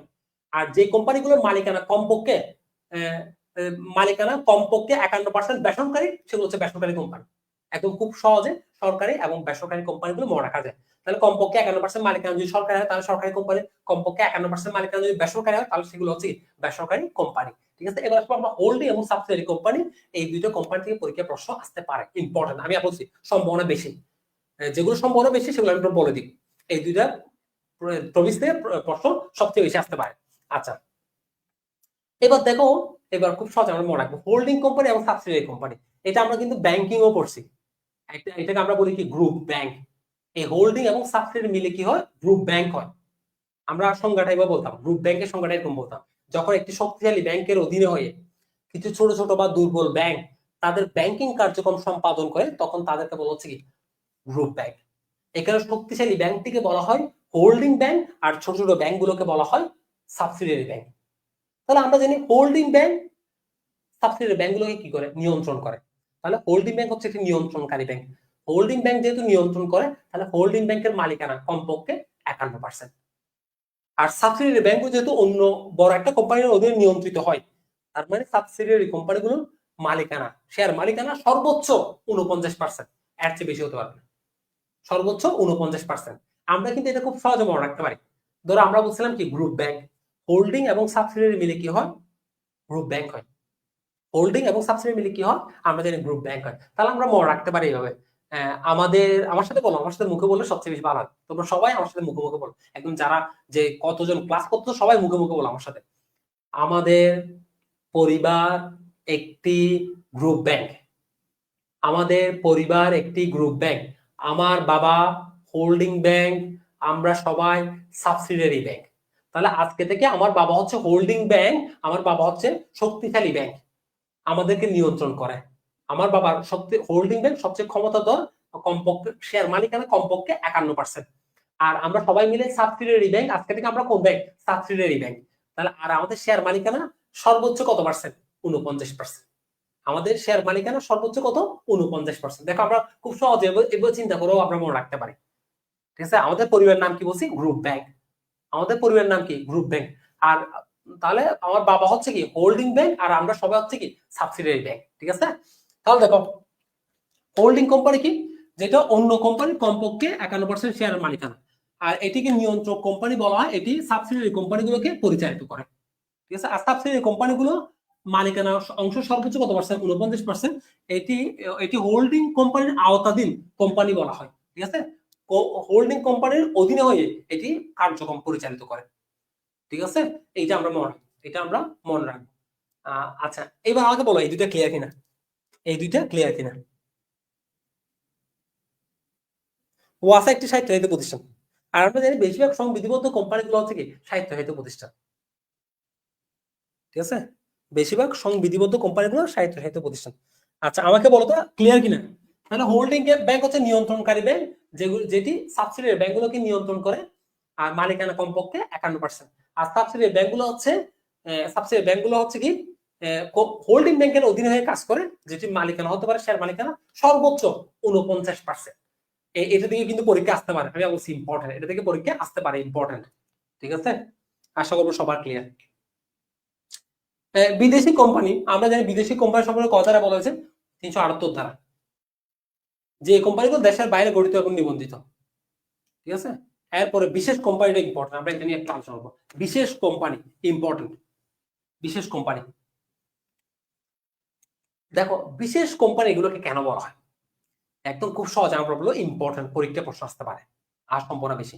বিশেষ কোম্পানি হচ্ছে যেই কোম্পানিগুলো 1994 সালে কোম্পানি আইন দ্বারা গঠিত হয়। দেখো মনে রাখো, 1994 সালে কোম্পানি আইন দ্বারা গঠিত এবং নিবন্ধিত হয়, কিন্তু নিজস্ব আইন দ্বারা পরিচালিত। কিন্তু নিজস্ব আইন দ্বারা পরিচালিত। যেমন আমরা জানি সকল ব্যাংক কোম্পানি আইন আছে কত? 1991 সালের। এটা একটা কোম্পানি। তাহলে ব্যাংকগুলো কত সালে আইন দ্বারা গঠিত হয়? 1994 সালের আইন দ্বারা, কিন্তু পরিচালিত হয় নিজস্ব আইন দ্বারা 1991 সালের আইন দ্বারা। যেমন বীমা কোম্পানিগুলো গঠিত হয় 1994 সালের আইন দ্বারা, কিন্তু পরিচালিত হয় নিজস্ব আইন। বীমা আইন কত? 2010 সালের। তাহলে আমরা বলতে পারি সকল ব্যাংক এবং বীমা কোম্পানিগুলো বিশেষ কোম্পানি। সকল ব্যাংক এবং বীমা কোম্পানিগুলো কি? বিশেষ কোম্পানি। সকল ব্যাংক এবং বীমা কোম্পানি হচ্ছে কি বিশেষ কোম্পানি। তাহলে দেখো আমাদের দেশের সকল ব্যাংক সমূহ কোম্পানির কত? 1991, আর বীমা সমূহ 2010। তাহলে দেখো বিশেষ কোম্পানি হচ্ছে যারা 1994 সালের কোম্পানি আইন দ্বারা গঠিত এবং নিবন্ধিত, কিন্তু কোন বিশেষ আইন দ্বারা কি পরিচালিত হয়। কোন বিশেষ আইন দ্বারা পরিচালিত, যেমন কোম্পানি, ব্যাংক কোম্পানিগুলো 1994 সাল দ্বারা নিবন্ধিত হয়, কিন্তু পরিচালিত হয় নিজস্ব আইন দ্বারা, বিশেষ আইন দ্বারা। বীমাগুলো গঠিত হয় বা নিবন্ধিত হয় 1994 সাল দ্বারা, কিন্তু পরিচালিত হয় নিজস্ব আইন দ্বারা, 2010 সালের বীমা আইন দ্বারা। ঠিক আছে, তাহলে সকল ব্যাংক এবং বীমা কোম্পানি বিশেষ কোম্পানি। সকল ব্যাংক এবং বীমা কোম্পানি বিশেষ কোম্পানি। সবার ক্লিয়ার কিনা বলো? আচ্ছা, সকল ব্যাংক এবং বীমা কোম্পানি বিশেষ কোম্পানি, সবার ক্লিয়ার কিনা বলো? সকল ব্যাংক এবং বীমাগুলো কোন কোম্পানি? বিশেষ কোম্পানি। পরীক্ষা যদি কোনো নিচে কোনো বিশেষ কোম্পানি, তাহলে আমরা দেখবো কোনো ব্যাংক আছে কিনা, কোনো বীমা কোম্পানির নাম আছে কিনা। কোনো ব্যাংক এবং বীমা থাকলে সেটাই উত্তর দিব, বিশেষ কোম্পানি। কারণ এগুলো 1994 সালে আইন দ্বারা গঠিত এবং নিবন্ধিত হয়, কিন্তু নিজস্ব আইন দ্বারা পরিচালিত হয়। ব্যাংকগুলো 1991 সালে আইন দ্বারা পরিচালিত হয়, বীমা কোম্পানিগুলো বীমা আইন 2010 দ্বারা পরিচালিত হয়। আশা করবো সবার 100% ক্লিয়ার। সবাই একটু কমেন্টে জানাবো 100% ক্লিয়ার কিনা। তাহলে নিচের কোনটি বিশেষ কোম্পানি পরীক্ষা আসলে আমরা উত্তর দিব কোনো ব্যাংক না হয় বীমা। ঠিক আছে, আশা করবো সবার ক্লিয়ার। আশা করবো সবার ক্লিয়ার। আশা করবো সবার ক্লিয়ার। সবাই বলছে তোমরা বলো যে ভাইয়া ক্লিয়ার, ভালো লাগতেছে, এটা ভালো লাগে। ঠিক আছে, আচ্ছা, আশা করবো সবার ক্লিয়ার।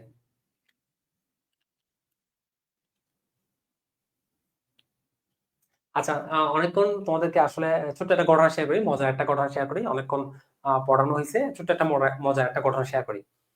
আচ্ছা, ঘটনাটা হচ্ছে, আমি একটু বলি। এটা সবার সবার আসলে একটা, অনেক সময় সবার একটা আলাদা একটা আশা থাকে, কোন একটা বিষয়ের প্রতি আলাদা একটা ভালোবাসা থাকে। ঠিক ছোটবেলা থেকে আমার একটা বিষয়ের প্রতি একটা ভালোবাসা ছিল। সেই বিষয়টা হচ্ছে জাতীয় পরিচয়পত্র। এটার প্রতি আমার অনেক বেশি ভালোবাসা ছিল, একদম ফেসিনেশনটা ছিল যে সুন্দর একটা জাতীয় পরিচয়পত্র পাবো, নিজে একটা সুন্দর ছবি থাকবে, পকেটে জাতীয় পরিচয়পত্র রাখবো, আমি বাংলাদেশের নাগরিক। ঠিক আছে, আমার একটা আলাদা একটা আশা ছিল ছোটবেলা থেকে। ঠিক আছে, তো আমি যখন বিশ্ববিদ্যালয়ে ভর্তি হই, তোমাদেরকে তো বলছি আমি ইউনিভার্সিটি থেকে বিবিএমবিএ কমপ্লিট করছি।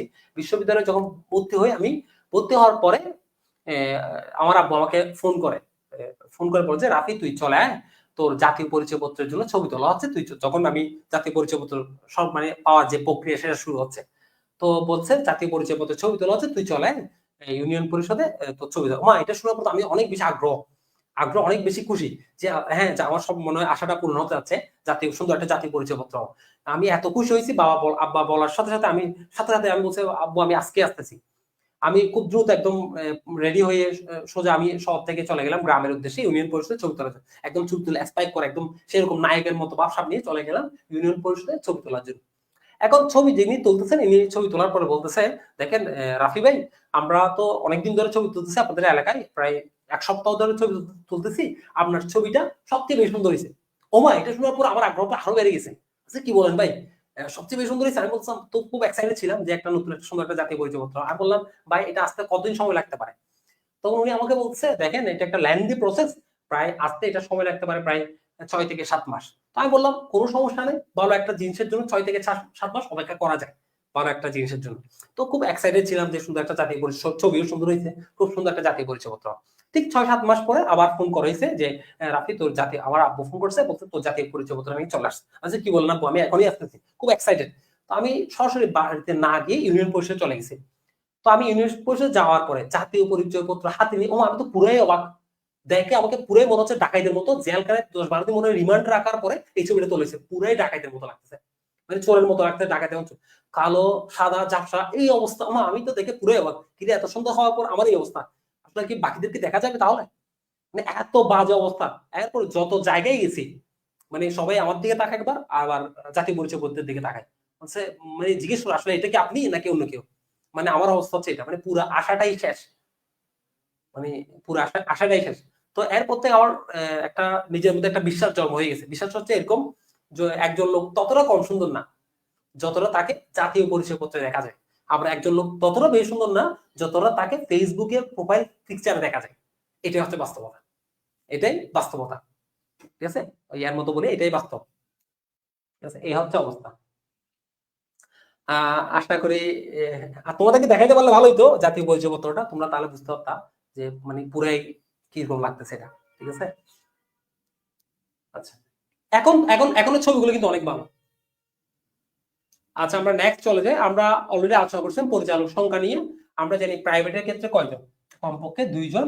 আর প্রাইভেটের ক্ষেত্রে কমপক্ষে 2 জন, আর হোল্ডিং কোম্পানি হলে আমরা জানি উভয় ক্ষেত্রে 3 জন করে। আর পাবলিকের ক্ষেত্রে 3 জন। আর আমাদের সমবায় সমিতির ক্ষেত্রে হচ্ছে পরিচালক হচ্ছে কমপক্ষে 6 থেকে 12, এগুলো আমরা আলোচনা করবো। সমবায় সমিতির ক্ষেত্রে ব্যবস্থাপনা কমিটিতে কয়জন থাকে? কমপক্ষে 6 জন, সর্বোচ্চ 12 জন, সর্বোচ্চ 12 জন। ঠিক আছে, আশা করি তোমরা এটা পারো। তাহলে আমরা পরিচালক বলছি, প্রাইভেটে কয়জন? আমরা পরিচালক বলছি প্রাইভেট হচ্ছে কমপক্ষে কত? প্রাইভেট হচ্ছে কমপক্ষে 2 জন, পাবলিকে 3 জন। আর হোল্ডিং কোম্পানি হলে একটু আগে যে হোল্ডিং কোম্পানি বলছি, এই হোল্ডিং কোম্পানি হলে উভয় ক্ষেত্রে 3 জন করে। ঠিক আছে, আশা করবো তোমাদের ক্লিয়ার। আচ্ছা, এবার আমরা অথবা কোম্পানির প্রবর্তক, উদ্যোক্তা, জন্মদাতা, প্রমোটর, প্রতিষ্ঠাতা। তাহলে এটা কে? আমরা জানি যেই বা যারা একটু মনোযোগ দাও, যেই বা যারা তোমরা আর কমেন্ট করিও না, এতটুকুতে শেষ, একটু মনোযোগ দাও। কোম্পানি, যেই বা যারা কোম্পানি গঠন করে, যেই বা যারা কোম্পানি গঠন করে তাদেরকে বলা হয় কোম্পানির প্রবর্তক, উদ্যোক্তা, জন্মদাতা। ঠিক আছে, তাহলে কি কি বলা হয়? যে বা যারা কোম্পানি গঠন করে তাদেরকে কি বলা হয়? তাদেরকে বলা হয় প্রবর্তক, উদ্যোক্তা, জন্মদাতা, প্রমোটর বা প্রতিষ্ঠাতা বলা হয়। প্রমোটর বা প্রতিষ্ঠাতা বলা হয় যে বা যারা কোম্পানি গঠন করে তাদেরকে। ঠিক আছে, আচ্ছা, কোম্পানির প্রবর্তককে কয় ভাগে ভাগ করা যায়? 3 ভাগে ভাগ করা যায়। একটা হচ্ছে সাধারণ প্রবর্তক, আরেকটা হচ্ছে সাময়িক প্রবর্তক, আরেকটা হচ্ছে পেশাদারী প্রবর্তক। তাহলে প্রবর্তককে কয় ভাগে ভাগ করা যায়? 3 ভাগে ভাগ করা যায়। একদম খুব সহজ, 3 ভাগে, একটু মনোযোগ দিলে একদম কয়েক সেকেন্ডের মধ্যে শেষ হবে। সাধারণ প্রবর্তকটা কি? ধরো আমরা আমরা 10-20 জন মিলে, 10-20 বা 30 জন মিলে আমরা কোম্পানি সম্পর্কে ধারণা রাখি, আমরা কোম্পানি গঠন করি, তখন আমাদেরকে বলা হবে সাধারণ প্রবর্তক।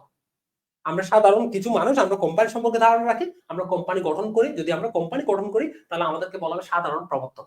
আর যে বা যারা সাময়িক সময়ের জন্য কোম্পানি গঠন করে কিন্তু তাদের প্রধান কাজ কোম্পানি গঠন না, সাময়িক সময়ের জন্য কোম্পানি গঠন করে থাকে, তাদেরকে বলা হয় সাময়িক প্রবর্তক। তাহলে যে বা যারা এদের প্রধান কাজ প্রবর্তন হয়, এটা সাময়িকভাবে কোম্পানি গঠন করে থাকে, ঠিক আছে, কোম্পানি গঠন করে থাকে। আর সাময়িকভাবে কোম্পানি গঠন করে থাকে, প্রধান কাজ আসলে কোম্পানি তারা পরিচালনা করে, ঠিক আছে। কিন্তু সাময়িক সময়ের জন্য যারা কোম্পানি গঠন করে তাদেরকে বলা হয় সাময়িক প্রবর্তক। একদম খুব সহজ, এখানে কিছুই নেই আসলে। পেশাদারী প্রবর্তক থেকে আমরা যাদের পেশা হচ্ছে কি কোম্পানি গঠন করার মাধ্যমে অর্থ উপার্জন করে, যে এবার যারা অর্থের বিনিময়ে কোম্পানি গঠন করে তাদের পেশা হচ্ছে কোম্পানি গঠন করা, তাদের পেশাটা কি কোম্পানি গঠন করা, তাদেরকে আমরা বলতেছি কি পেশাদারী প্রবর্তক। তাহলে যে বা যারা আমরা কি বলছি, অর্থের বিনিময়ে যাদের পেশা হচ্ছে কি কোম্পানি গঠন করে দেওয়া, অর্থের বিনিময়ে কোম্পানি গঠন করে, তাদেরকে বলা হচ্ছে কি পেশাদারী প্রবর্তক। তো স্বাভাবিকভাবে কোন ধরনের প্রবর্তক সবচেয়ে দক্ষ, আমরা বলবো পেশাদারী প্রবর্তক। কোন ধরনের প্রবর্তক সবচেয়ে দক্ষ এবং অভিজ্ঞ, স্বাভাবিকভাবে যে যার কাজটা হচ্ছে কি কোম্পানি গঠন করে অর্থ উপার্জন করা, তাহলে আমরা বলবো পেশাদারী প্রবর্তক সবচেয়ে দক্ষ। পেশাদারী প্রবর্তক সবচেয়ে দক্ষ, বিশেষভাবে দক্ষ এবং অভিজ্ঞ, বিশেষভাবে দক্ষ এবং অভিজ্ঞ। তাহলে এই তিনটা ক্লিয়ার কিনা বলো, সবাই একটু কমেন্টে জানো এই তিনটা ক্লিয়ার কিনা। যারা ব্যক্তিগতভাবে কোম্পানি গঠন করে তাদেরকে সাধারণ প্রবর্তক বলে, সাময়িক সময়ের জন্য যারা করে তারা সাময়িক প্রবর্তক বলে, যারা পারিশ্রমিকের বিনিময়ে অর্থের বিনিময়ে করে তাদেরকে পেশাদারী প্রবর্তক বলে। সবার 100% ক্লিয়ার কিনা বলো, এগুলো 100% ক্লিয়ার কিনা বলো। কারা সবচেয়ে দক্ষ এবং অভিজ্ঞ, আমরা উত্তর দিব পেশাদারী প্রবর্তক। সবার ক্লিয়ার কিনা বলো, যে বা যারা কোম্পানি গঠন করে তাদেরকে কি বলা হয়, প্রবর্তক বলা হয়। সবাই ক্লিয়ার কিনা বলো। ফিরে আয় ক্লাসে, ফিরে আয়, ফিরে আয় ক্লাসে, ফিরে আয়, সবাই ক্লাসে ফিরে আয়।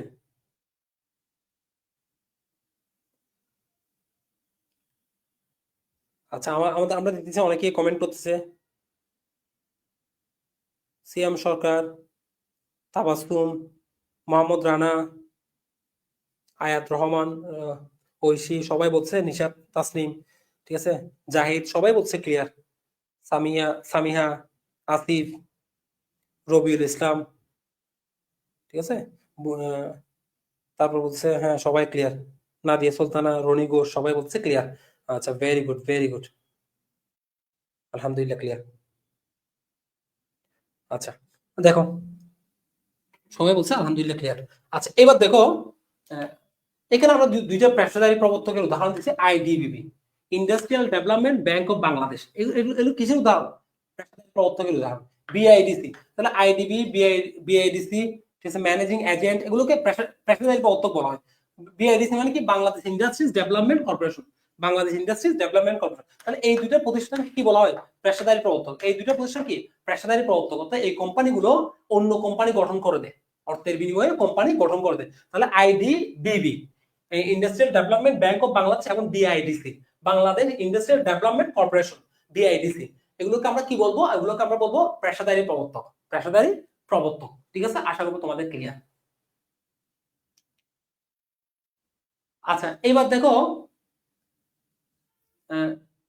ন্যূনতম চাঁদা বা মূলধন কি, ন্যূনতম মূলধন বা চাঁদা, ন্যূনতম মূলধন বা চাঁদা কি আসলে, ন্যূনতম মূলধন বা চাঁদা কাকে বলে। আচ্ছা, ন্যূনতম মূলধন বা চাঁদা সেটা কি, সেটা নিয়ে আমরা বলতেছি। দেখো একটু মনোযোগ দাও, একটু মনোযোগ দাও।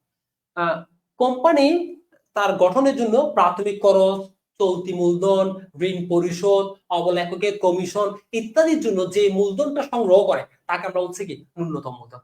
তাহলে কোম্পানি গঠনের জন্য কোম্পানি প্রাথমিকভাবে যে প্রাথমিক খরচ, চলতি মূলধন, তারপর যদি আমরা বলি অবল এককের কমিশন, ঋণ পরিশোধ, সম্পদ ক্রয় ইত্যাদির জন্য যে মূলধন সংগ্রহ করে তাকে বলা হচ্ছে ন্যূনতম মূলধন। তাহলে দেখো, কোম্পানি গঠনের প্রাথমিক খরচ, সম্পদ ক্রয়, ঋণ পরিশোধ, অবল এককের কমিশন, চলতি মূলধন ইত্যাদির জন্য যে মূলধন সংগ্রহ করে তাকে বলা হচ্ছে ন্যূনতম মূলধন। ন্যূনতম মূলধন সংগ্রহ করতে হয় বিবরণ পত্র প্রচারের 6 মাস বা 180 দিনের মধ্যে। তাহলে ন্যূনতম মূলধন কখন সংগ্রহ করতে হয়, এই প্রশ্নটা পরীক্ষায় আসে। ন্যূনতম মূলধন, তোমরা হয়তো কমেন্ট করিও না, একটু মনোযোগ দাও। ন্যূনতম মূলধন কখন সংগ্রহ করতে হয়, আমরা উত্তর দিব বিবরণ পত্র প্রচারের 6 মাস বা 180 দিনের মধ্যে ন্যূনতম মূলধন সংগ্রহ করতে হয়। 6 মাস বা 180 দিনের মধ্যে ন্যূনতম মূলধন সংগ্রহ করতে হয়, 6 মাস বা 180 দিনের মধ্যে। আচ্ছা, যদি কোনো কারণে 6 মাস বা 180 দিনের মধ্যে কোম্পানি ন্যূনতম মূলধন সংগ্রহ করতে ব্যর্থ হয়, মনোযোগ দাও, কোনো কারণে যদি কোম্পানির ন্যূনতম মূলধন 6 মাস বা 160 দিনের মধ্যে সংগ্রহ করতে ব্যর্থ হয়, তাহলে কোম্পানিগুলোকে পরবর্তী 10 দিনের মধ্যে উক্ত অর্থ যেগুলো তুলছিল উক্ত অর্থ পরবর্তী 10 দিনের মধ্যে ফেরত দিতে হবে। উক্ত অর্থ পরবর্তী 10 দিনের মধ্যে কি হবে? ফেরত দিতে হবে। দেখো, যদি 180 দিনে সংগ্রহ করতে না পারলে তা পরবর্তীতে 10 দিনের মধ্যে ফেরত দিতে হয়। পরবর্তী কয়দিনের মধ্যে? 10 দিনের মধ্যে। তার মানে 180 দিনের সাথে 10 দিন যোগ করলে কত হয়? 190 দিন। যদি 190 দিনও পার হয়ে যায়, ফেরত দিতে ব্যর্থ হয়, আবার টাকাটা যদি ফেরত দিতে ব্যর্থ হয়, 190 দিন পার হয়ে যায়, তাহলে ব্যাংক রেটের ঊর্ধ্বে 5% সুদ সহ ফেরত দিতে হবে। ব্যাংক রেটের ঊর্ধ্বে 5% সুদ সহ ফেরত দিতে হয়। তার মানে কি, যদি 190 দিন পার হয়ে যায় এবং ব্যাংক রেট যদি 7% থাকে, বর্তমান ব্যাংক রেট যদি 7% থাকে, তাহলে কত পার্সেন্ট সুদে ফেরত দিতে হবে? 12%। 5% যোগ করে কত হবে? 12%। এই যে বলো, যদি 190 দিন পার হয়ে যায়, তাহলে ব্যাংক রেটের ঊর্ধ্বে, অর্থাৎ ব্যাংক রেটের চেয়ে 5% বেশি সুদে ফেরত দিতে হবে। 5% বেশি, তাহলে কত পার্সেন্ট হবে? ব্যাংক রেট যদি 7% হয়, তাহলে 12% হবে। ব্যাংক রেট যদি 15% হয়, তাহলে কত পার্সেন্ট? উত্তর কত হবে? 20%। যদি কতদিন পার হয়ে যায়? 180 দিন পার হয়ে যায়। তো 190 দিন পার হয়ে যায়। 190 দিন পার হয়ে যায়। তাহলে আমি আবার বলছি, একটু মনোযোগ দাও। ন্যূনতম মূলধন সংগ্রহ করতে হয় বিবরণ পত্র প্রচারের। মনোযোগ দাও। ন্যূনতম মূলধনটা সংগ্রহ করতে হয় বিবরণ পত্র প্রচারের 180 দিন বা 6 মাসের মধ্যে। যদি 180 দিনের মধ্যে ন্যূনতম মূলধনটা সংগ্রহ করতে ব্যর্থ হয়, ন্যূনতম মূলধনের পরিমাণটা সাধারণত মোট মূলধনের 5% হয়। মোট মূলধনের কত? অনুমোদিত মূলধনের কত পার্সেন্ট হয়? কমপক্ষে 5% হয়। সাধারণত অনুমোদিত মূলধনের কমপক্ষে কত পার্সেন্ট হয়? 5% হয়। আর এই ন্যূনতম মূলধন যদি সংগ্রহ করতে ব্যর্থ হয় 180 দিনের মধ্যে, তাহলে পরবর্তী 10 দিনের মধ্যে উক্ত অর্থ ফেরত দিতে হবে। আর পরবর্তী 10 দিনের মধ্যে উক্ত অর্থ ফেরত দিয়ে ব্যর্থ হয়, অর্থাৎ 190 দিন পার হয়ে যায়, তাহলে ব্যাংক রেটের চেয়ে 5% বেশি সুদে ফেরত দিতে হবে। ব্যাংক রেট যদি 10% হয়, তাহলে কত পার্সেন্ট সুদে ফেরত দিতে হবে? 15%। ব্যাংক রেট যদি 15% হয়, তাহলে কত পার্সেন্ট সুদে? 20%। অর্থাৎ 190 দিন পার হয়ে গেলে যেটা ব্যাংক রেট থাকবে, সেটার সাথে আমরা কত পার্সেন্ট যোগ করবো? 5% যোগ করবো। সেটার সাথে আমরা যোগ করবো কত পার্সেন্ট? 5%। আর আমরা জানি ন্যূনতম মূলধনের পরিমাণ হয় কমপক্ষে মোট অনুমোদিত মূলধনের কমপক্ষে কত পার্সেন্ট হয়? 5% হয়। ঠিক আছে, সেটা আমরা মনে রাখবো। সবার ক্লিয়ার কিনা বলো? সবার 100% ক্লিয়ার কিনা? ঠিক আছে, যেটা বলছে এটা সবার 100% ক্লিয়ার কিনা বলো? ঠিক আছে, ব্যাংক রেট যত থাকবে, ব্যাংক রেটটা পরীক্ষা প্রশ্ন উল্লেখ থাকবে। প্রশ্নটা হয় এভাবে: যদি ন্যূনতম মূলধন 190 দিনের মধ্যে 180 দিনের মধ্যে সংগ্রহ করতে ব্যর্থ হয় এবং পরবর্তী 10 দিনের মধ্যে ফেরত দিতে ব্যর্থ হয়, এবং বর্তমান ব্যাংক রেট যদি 10% হয়, তাহলে কত পার্সেন্ট সুদে অর্থ ফেরত দিতে হবে? আমরা উত্তর দিব 15%। 5% বাড়তি ধরে। ঠিক আছে, এইভাবে আমরা হিসাবটা করবো। ঠিক আছে, 190 দিন পার হয়ে গেলে, 190 দিন মোট 190 দিন পার হয়ে গেলে সবার আসলে ক্লিয়ার? হ্যাঁ, 190 দিনের মধ্যে দিতে হয়, তাহলে ব্যাংক বেশি দিতে হবে না, বরাবর দিলে চলে। 190 দিনের মধ্যে বরাবরই দিতে হবে, এখানে বেশি দেওয়ার দরকার নেই। যেটা নিচ্ছে সেটাই দিতে হবে। কিন্তু 190 দিনের পর যদি হয়ে যায়, তাহলে ব্যাংক রেটের ঊর্ধ্বে 5% সুদ আকারে দিতে হবে। ঠিক আছে, ঠিক আছে, আশা করবো সবার ক্লিয়ার। আশা করবো সবার ক্লিয়ার। ঠিক আছে, আশা করবো সবার clear.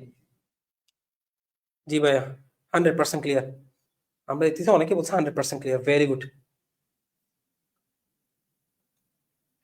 Very good, very good. এই তো তোমরা মনোযোগ দিচ্ছ, সেটা ভালো লাগতেছে। দেখো, এবার স্মারকলিপি। স্মারকলিপি নিয়ে আমরা আগেও বলছি, স্মারকলিপিকে আমরা কি নামে রাখতে পারি? সংঘ স্মারক, স্মারকপত্র, এগুলো আমরা আগেও বলছি। সংঘ স্মারক, স্মারকপত্র, মেমোরেন্ডাম অফ অ্যাসোসিয়েশন, ঠিক আছে, এমএ, এটাকে গঠনতন্ত্র, সংবিধান, ঠিক আছে, কার্যক্ষমতার দলিল, এগুলো আমরা আগেও পড়ছি, আমরা আবার বলছি। দেখো, সংঘ স্মারক, স্মারকপত্র, মেমোরেন্ডাম অফ অ্যাসোসিয়েশন, এমএ, পরিবেল বন্ধ, এই নামে পরীক্ষা আসে বেশি। পরিবেল বন্ধ, কোম্পানির চরিত্র, কোম্পানির মূল দলিল, প্রধান সনদ, সংবিধান, কনস্টিটিউশন, গঠনতন্ত্র, কোম্পানির সবচেয়ে গুরুত্বপূর্ণ দলিল, নীল নকশা বা ব্লু প্রিন্ট বলা হয়। ঠিক আছে, ক্ষমতার সীমা নির্ধারণের দলিল, ঠিক আছে, ক্ষমতার দলিল বলা হয়। ঠিক আছে, স্মারকলিপিকে কি বলা হয়? কার্যক্ষমতার দলিল বলা হয়, কার্যক্ষমতার দলিল বলা হয়। ঠিক আছে, স্মারকলিপির বিষয়বস্তু ধারা কত? 6। ঠিক আছে, স্মারকলিপি প্রস্তুত প্রণালীর ধারা কত? 9। সবচেয়ে গুরুত্বপূর্ণ স্মারকলিপি পরিবর্তন ধারা 12। স্মারকলিপি পরিবর্তন ধারা কত? 12। ঠিক আছে, এটি এটি নিবন্ধনের জন্য সবচেয়ে গুরুত্বপূর্ণ দলিল। এটি কোম্পানির তৃতীয় পক্ষের সাথে সম্পর্ক নির্দেশ করে। কোম্পানির তৃতীয় পক্ষের সাথে সম্পর্ক নির্দেশ করে কোনটি? স্মারকলিপি। তাহলে স্মারকলিপিতে আমরা অলরেডি আলোচনা করছি সবচেয়ে গুরুত্বপূর্ণ দলিল, সবচেয়ে গুরুত্বপূর্ণ দলিল। আমরা দেখতেছি অনেকেই আসলে ক্লাসের তোমরা ক্লাস শেষ করিও, আমি আমার কথা হচ্ছে তোমরা ক্লাস শেষ করিও, নাহলে পরে আসলে পরে ক্লাস করলে তোমার টাইম নষ্ট হবে। অন টাইমে যখন ক্লাস করবে তাহলে একটার পর একটা ক্লাস বাদ চলে যাবে, ঠিক আছে। অন টাইম যারা ক্লাস করে, আমি আবার বলছি তোমাদেরকে গুরুত্ব দিচ্ছি, অন টাইমে ক্লাস করা আর পরে ক্লাস করা এটার মধ্যে অনেক বেশি পার্থক্য, ঠিক আছে। অন টাইমে যখন তুমি লাইভে ক্লাস করে শেষ করো, তোমার বাড়তি ক্লাস থাকবে না, ক্লাসের মধ্যে পড়াটা শেষ হয়ে যাবে, সেটা মনে রাখবা, ঠিক আছে। তো ক্লাসের শেষ পর্যন্ত শেষ করার চেষ্টা করবা। তাহলে স্বরলিপি পরিবর্তন দ্বারা কত? 12 দ্বারা। স্বরলিপি পরিবর্তন দ্বারা কত? 12 দ্বারা। পরিবর্তন পদ্ধতি বললে 15 দ্বারা। আর স্বরলিপি দ্বারা কোম্পানির তৃতীয় পক্ষের সাথে সম্পর্ক নির্দেশ করে কোনটির মাধ্যমে? আমরা উত্তর দিব স্বরলিপি। এটিকে গঠনতন্ত্র, সংবিধান, কোম্পানির চরিত্র, নীল নকশা বা ব্লু প্রিন্টও বলা হয়। এটি হচ্ছে একটি ক্ষমতার দলিল, কার্যক্ষমতার দলিল। আর দ্বারা কয়টি? 6টি। গুরুত্বপূর্ণ দ্বারা কয়টি? নাম দ্বারা, অবস্থান দ্বারা, উদ্দেশ্য দ্বারা, মূলধন দ্বারা, দায় দ্বারা, সম্মতি দ্বারা। আর সবচেয়ে গুরুত্বপূর্ণ দ্বারা কোনটি? সবচেয়ে গুরুত্বপূর্ণ দ্বারা হচ্ছে উদ্দেশ্য দ্বারা। এটির মাধ্যমে কার্যক্ষমতা নির্দেশ করে, ঠিক আছে। আর উদ্দেশ্য দ্বারা বহির্ভূত কোনো কাজ করলে তাকে কি বলা হয়? আলটাভিরাস বলা হয়। তাহলে ধারা হচ্ছে মোট 6টি। গুরুত্বপূর্ণ বিষয়গুলো আমরা জানি, কোম্পানির সবচেয়ে গুরুত্বপূর্ণ বিষয়গুলো স্মারকলিপিতে উল্লেখ থাকে বিধায় স্মারকলিপিকে সবচেয়ে গুরুত্বপূর্ণ দলিল বা সংবিধান বলা হয়। আর সবচেয়ে গুরুত্বপূর্ণ ধারা কোনটি? উদ্দেশ্য দ্বারা। উদ্দেশ্য দ্বারার মাধ্যমে কার্যক্ষমতা নির্দেশ করে। উদ্দেশ্য দ্বারা বহির্ভূত কোনো কাজ করলে সেটাকে আলটাভিরাস বলে। উদ্দেশ্য দ্বারা বহির্ভূত কোনো কাজ করলে তাকে কি বলা হয়? আলটাভিরাস বলা হয়, ঠিক আছে। এগুলো একটু আমরা মনে রাখার চেষ্টা করবো। এবার সব পরিমেয় নিয়মাবলী। পরিমেয় নিয়মাবলী কি? পরিমেয় নিয়মাবলীকে আমরা কি বলি? এটিকে বলি অভ্যন্তরীণ দলিল। এটাকে অভ্যন্তরীণ দলিল বলা হয়, ঠিক আছে।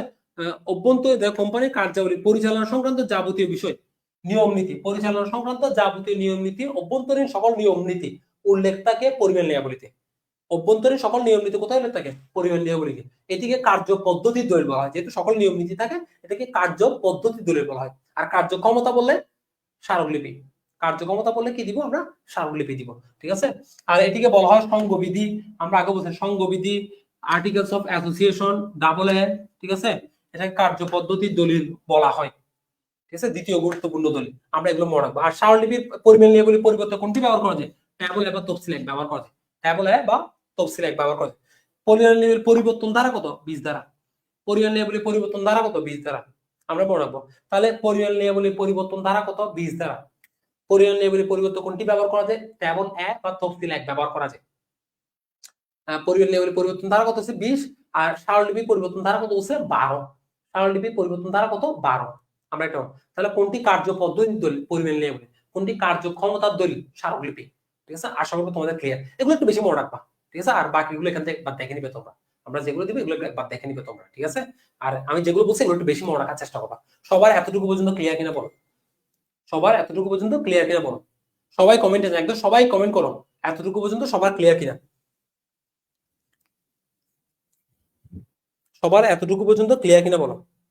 হাসান লিখে দিচ্ছে কার্য পদ্ধতি বললে পরিমেয় নিয়মাবলী, কার্যসীমা বা কার্যক্ষমতা বললে পরিমেয়বদ্ধ কার্যক্ষমতা, ঠিক আছে। কার্য পদ্ধতি বললে পরিমেয় নিয়মাবলী, ঠিক আছে। আর কার্যক্ষমতার দলিল, কার্যক্ষমতার সীমার দলিল বললে স্মারকলিপি বা পরিমেয়বদ্ধ, ঠিক আছে। আচ্ছা, আয়াত রহমান বলছে আলহামদুলিল্লাহ ক্লিয়ার ভাই। একদম সবাই জানো ক্লিয়ার কিনা, ঠিক আছে। আমি একদম গুরুত্বপূর্ণ পয়েন্টগুলো কিন্তু আমি মিস করতেছি না, সবগুলো বলে যাচ্ছি, ঠিক আছে। একটু মনোযোগী থাকতে হবে, ঠিক আছে। 15 ধারাটা হচ্ছে, আমরা বলছি ধারা 15টা হচ্ছে আমরা জানি স্মারকলিপির পরিবর্তন ধারা হচ্ছে কত? পরিবর্তন ধারা হচ্ছে 12। আর পরিবর্তন পদ্ধতি বললে, স্মারকলিপির পরিবর্তন পদ্ধতি বলে 15 দিব। স্মারকলিপির পরিবর্তন পদ্ধতি বলে 15 দিব। আর নরমালি স্মারকলিপির পরিবর্তন ধারা এটা বেশি ইম্পর্টেন্ট 12 ধারা। আর পরিমেয় নিয়মাবলী পরিবর্তন ধারা হচ্ছে 20। এই দুইটা বেশি ইম্পর্টেন্ট, ঠিক আছে। আচ্ছা, তোমাদের অলরেডি প্রথম ক্লাসে পিডিএফ দেওয়া হয়েছে। এই আজকে ক্লাস সহ দুইটা ক্লাসে পিডিএফ দেওয়া হবে। তবে ক্লাসগুলো করো, পিডিএফটা পরে চিন্তা করো। যারা ক্লাস করো তারা পিডিএফ না পাইলেও আমি জানি যারা ক্লাস মনোযোগী থাকবে তারা পারবে, ঠিক আছে। তবে তোমাদেরকে পিডিএফ দেওয়া হবে আজকে রাতে, তোমাদের পিডিএফ দেওয়া হবে। নিবন্ধন পত্র মানে কি? সার্টিফিকেট অফ ইনকর্পোরেশন বা বার্থ সার্টিফিকেট বা বার্থ সার্টিফিকেট। আচ্ছা, তাহলে নিবন্ধন পত্র বলতে আমরা কি বলছি? সার্টিফিকেট অফ ইনকর্পোরেশন অথবা বার্থ সার্টিফিকেট। আমরা একটু আগে বলছিলাম কোম্পানির চিরন্তন অস্তিত্ব লাভ, কৃত্রিম ব্যক্তি সত্তা লাভ, আইনগত সত্তা লাভ, ঠিক আছে। কোম্পানির জন্ম লাভ তালিকাভুক্ত হয় নিবন্ধন পত্রের মাধ্যমে, খুবই ইম্পর্টেন্ট। এখান থেকে একটা পরীক্ষা প্রশ্ন আসবে, এখান থেকে পরীক্ষা একটা প্রশ্ন আসবেই। এটির প্রতিশত হচ্ছে তালিকাভুক্তকরণ। এই দেখো, কোম্পানির অস্তিত্ব লাভ, আইনগত সত্তা লাভ, কৃত্রিম ব্যক্তি সত্তা সৃষ্টি, কোম্পানির নাম তালিকাভুক্ত হয় কিসের মাধ্যমে? নিবন্ধন পত্রের মাধ্যমে, ঠিক আছে। তাহলে আমার সাথে মুখে মুখে বলে যাও, কোম্পানির অস্তিত্ব লাভ, আইনগত সত্তা লাভ, কৃত্রিম ব্যক্তি সত্তা লাভ, কোম্পানির নাম তালিকাভুক্ত হয় কিসের মাধ্যমে? নিবন্ধন পত্রের মাধ্যমে। কিসের মাধ্যমে? নিবন্ধন পত্রের মাধ্যমে। কিসের মাধ্যমে? নিবন্ধন পত্রের মাধ্যমে। এই লাইনটা মনে রাখলে চলবে, এখানে এই লাইনটা মনে রাখলে চলবে। ও কোম্পানির অস্তিত্ব লাভ, আইনগত সত্তা লাভ, কৃত্রিম ব্যক্তি সত্তা লাভ, কোম্পানির নাম তালিকাভুক্ত হয় কোনটির মাধ্যমে? আমরা উত্তর দিব নিবন্ধন পত্রের মাধ্যমে। সবাই একদম ক্লিয়ার কিনা বলো? ঠিক আছে, নিবন্ধন পত্র বা এটাকে বলা হয় কি সার্টিফিকেট অফ ইনকর্পোরেশন বা বার্থ সার্টিফিকেট। একটা জিনিস মনে রাখবা, ইন্টারে যে বইটা আছে সেটা থেকে তুমি যে কাজটা করতে পারো, যে কাজটা তুমি করতে পারো, ইংলিশ ওয়ার্ডিং গুলো মনে রাখবা, পাশে ইংলিশ যে নামগুলো আছে সেটা মনে রাখবা। ঠিক আছে, আর আমি তোমাদেরকে আবারও বলছি, যাদের টার্গেট থাকবে ম্যানেজমেন্টে 35 তাদের কষ্ট করতে হবে একটু। ঠিক আছে, খুব সহজে আমি বলছি ম্যানেজমেন্টে একদম সহজে পাবে এমন চিন্তা করা যাবে না। সহজে সবাই পাবে 25, 22, 35 এর মধ্যে, কিন্তু 35 যারা চেষ্টা করে তাদের একটু কষ্ট করতে হবে। আর তোমরা জানো, আমি তোমাদের গত ক্লাসে বলছিলাম আমার একটা বই আছে বিজনেস মেসেঞ্জার বই, আর একটা ফাইন্যান্স মেসেঞ্জার আছে ফাইন্যান্সের জন্য, যেটা অত্যন্ত চমৎকার দুইটা বই। আমি আবার বলছি, যারা বইগুলো যাদের কাছে আছে তারা জানে। ঠিক আছে, রাজশাহী যেহেতু ফাইন্যান্স 15 নম্বর আছে, তোমরা ফাইন্যান্স বইটাও সংগ্রহ করতে পারো। আমাকে একটু নক দিলে মেসেজে তোমরা কিভাবে বইটা নিতে হবে সেই বিষয়ে আমি বলে দেবো। আর কারো যদি বিজনেস মেসেঞ্জার বইটাও দরকার ম্যানেজমেন্টে, সেটাও তোমরা নিতে পারো। ঠিক আছে, আমাকে মেসেজ দিলে তোমরা বই কিভাবে নিতে পারো সেটা আমি বলে তোমাদের কাজ দিই। আমি বলছি 100% সেটা কাজ দিই। ঠিক আছে, 100% তোমাদের কাজ দিবে ইনশাআল্লাহ। আচ্ছা, ঠিক আছে, আশা করি তোমাদের ক্লিয়ার। আশা করবো তোমাদের ক্লিয়ার। হ্যাঁ, আশা করি তোমাদের ক্লিয়ার। আচ্ছা, একজন বলছে তফসিল একটা প্রাইভেট নাকি পাবলিক, এটা অবশ্যই পাবলিকের ক্ষেত্রে। পরিবার লেভেল পরিবর্তে যে তফসিল এক ব্যবহার করা যায়, এটা কিসের ক্ষেত্রে? পাবলিক লিমিটেড কোম্পানির ক্ষেত্রে। এটা পাবলিক লিমিটেড কোম্পানির ক্ষেত্রে। ঠিক আছে, পরিবার লেভেলের পরিবর্তে কি ব্যবহার করবো আমরা? তফসিল এক বা ট্যাবল এক। এটি পাবলিক লিমিটেড কোম্পানির ক্ষেত্রে। আচ্ছা, এরপর আসো বিবরণ পত্র বা প্রসপেক্টাস, ইংলিশ নামটা আমরা মনে রাখো, বিবরণ পত্র বা প্রসপেক্টাস। বিবরণ পত্রের কাজ কি? আমরা জানি বিবরণ পত্রের কাজ হচ্ছে জনগণকে শেয়ার এবং ঋণপত্র ক্রয়ে আমন্ত্রণ জানানো।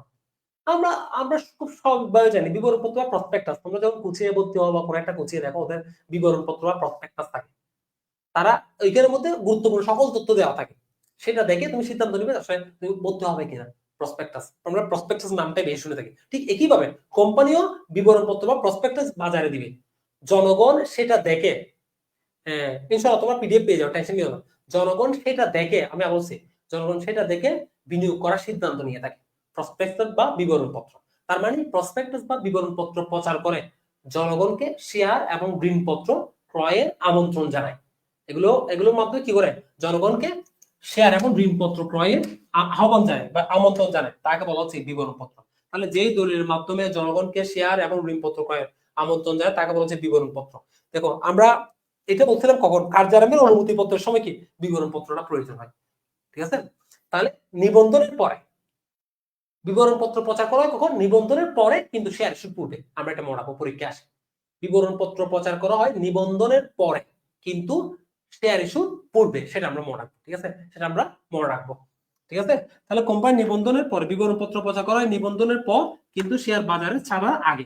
ঠিক আছে, সেটা আমরা মনে করবো।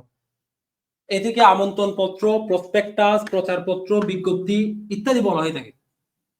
নিবন্ধনের নিকট বিবরণপত্র দাখিলের পূর্বে এটি জনসম্মুখে প্রচার করা যায় না।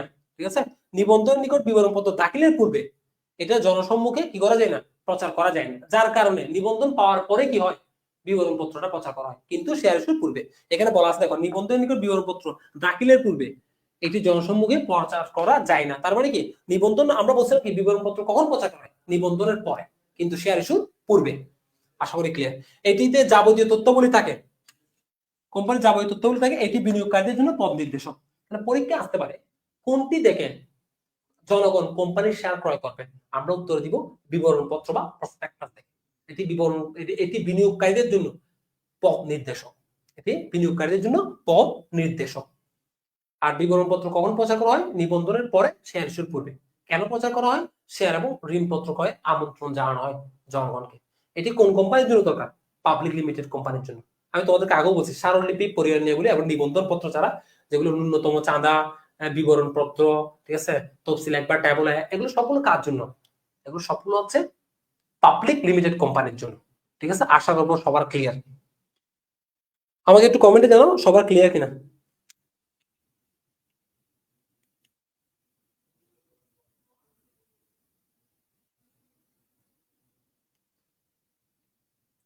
তোমরা পিডিএফ পেয়ে যাবে, এটার জন্য এত বেশি প্রেশার নেওয়ার দরকার নেই। ক্লাসটা করো মনোযোগ সহকারে, বাকিদের এটা ঝামেলা হচ্ছে, ক্লাসটা মনোযোগ সহকারে করো, ঠিক আছে? পিডিএফ নিয়ে টেনশন করিও না, এগুলো তোমাদের জন্য তৈরি, রবিউল তো ইসলাম তো বলে দিচ্ছে এগুলো তোমাদের জন্য তৈরি করছে। আচ্ছা, এটা নিয়ে টেনশন নিও না, ঠিক আছে? তোমরা ক্লিয়ার কিনা বলো, আমাকে বলো বিবরণ পত্র ক্লিয়ার কিনা।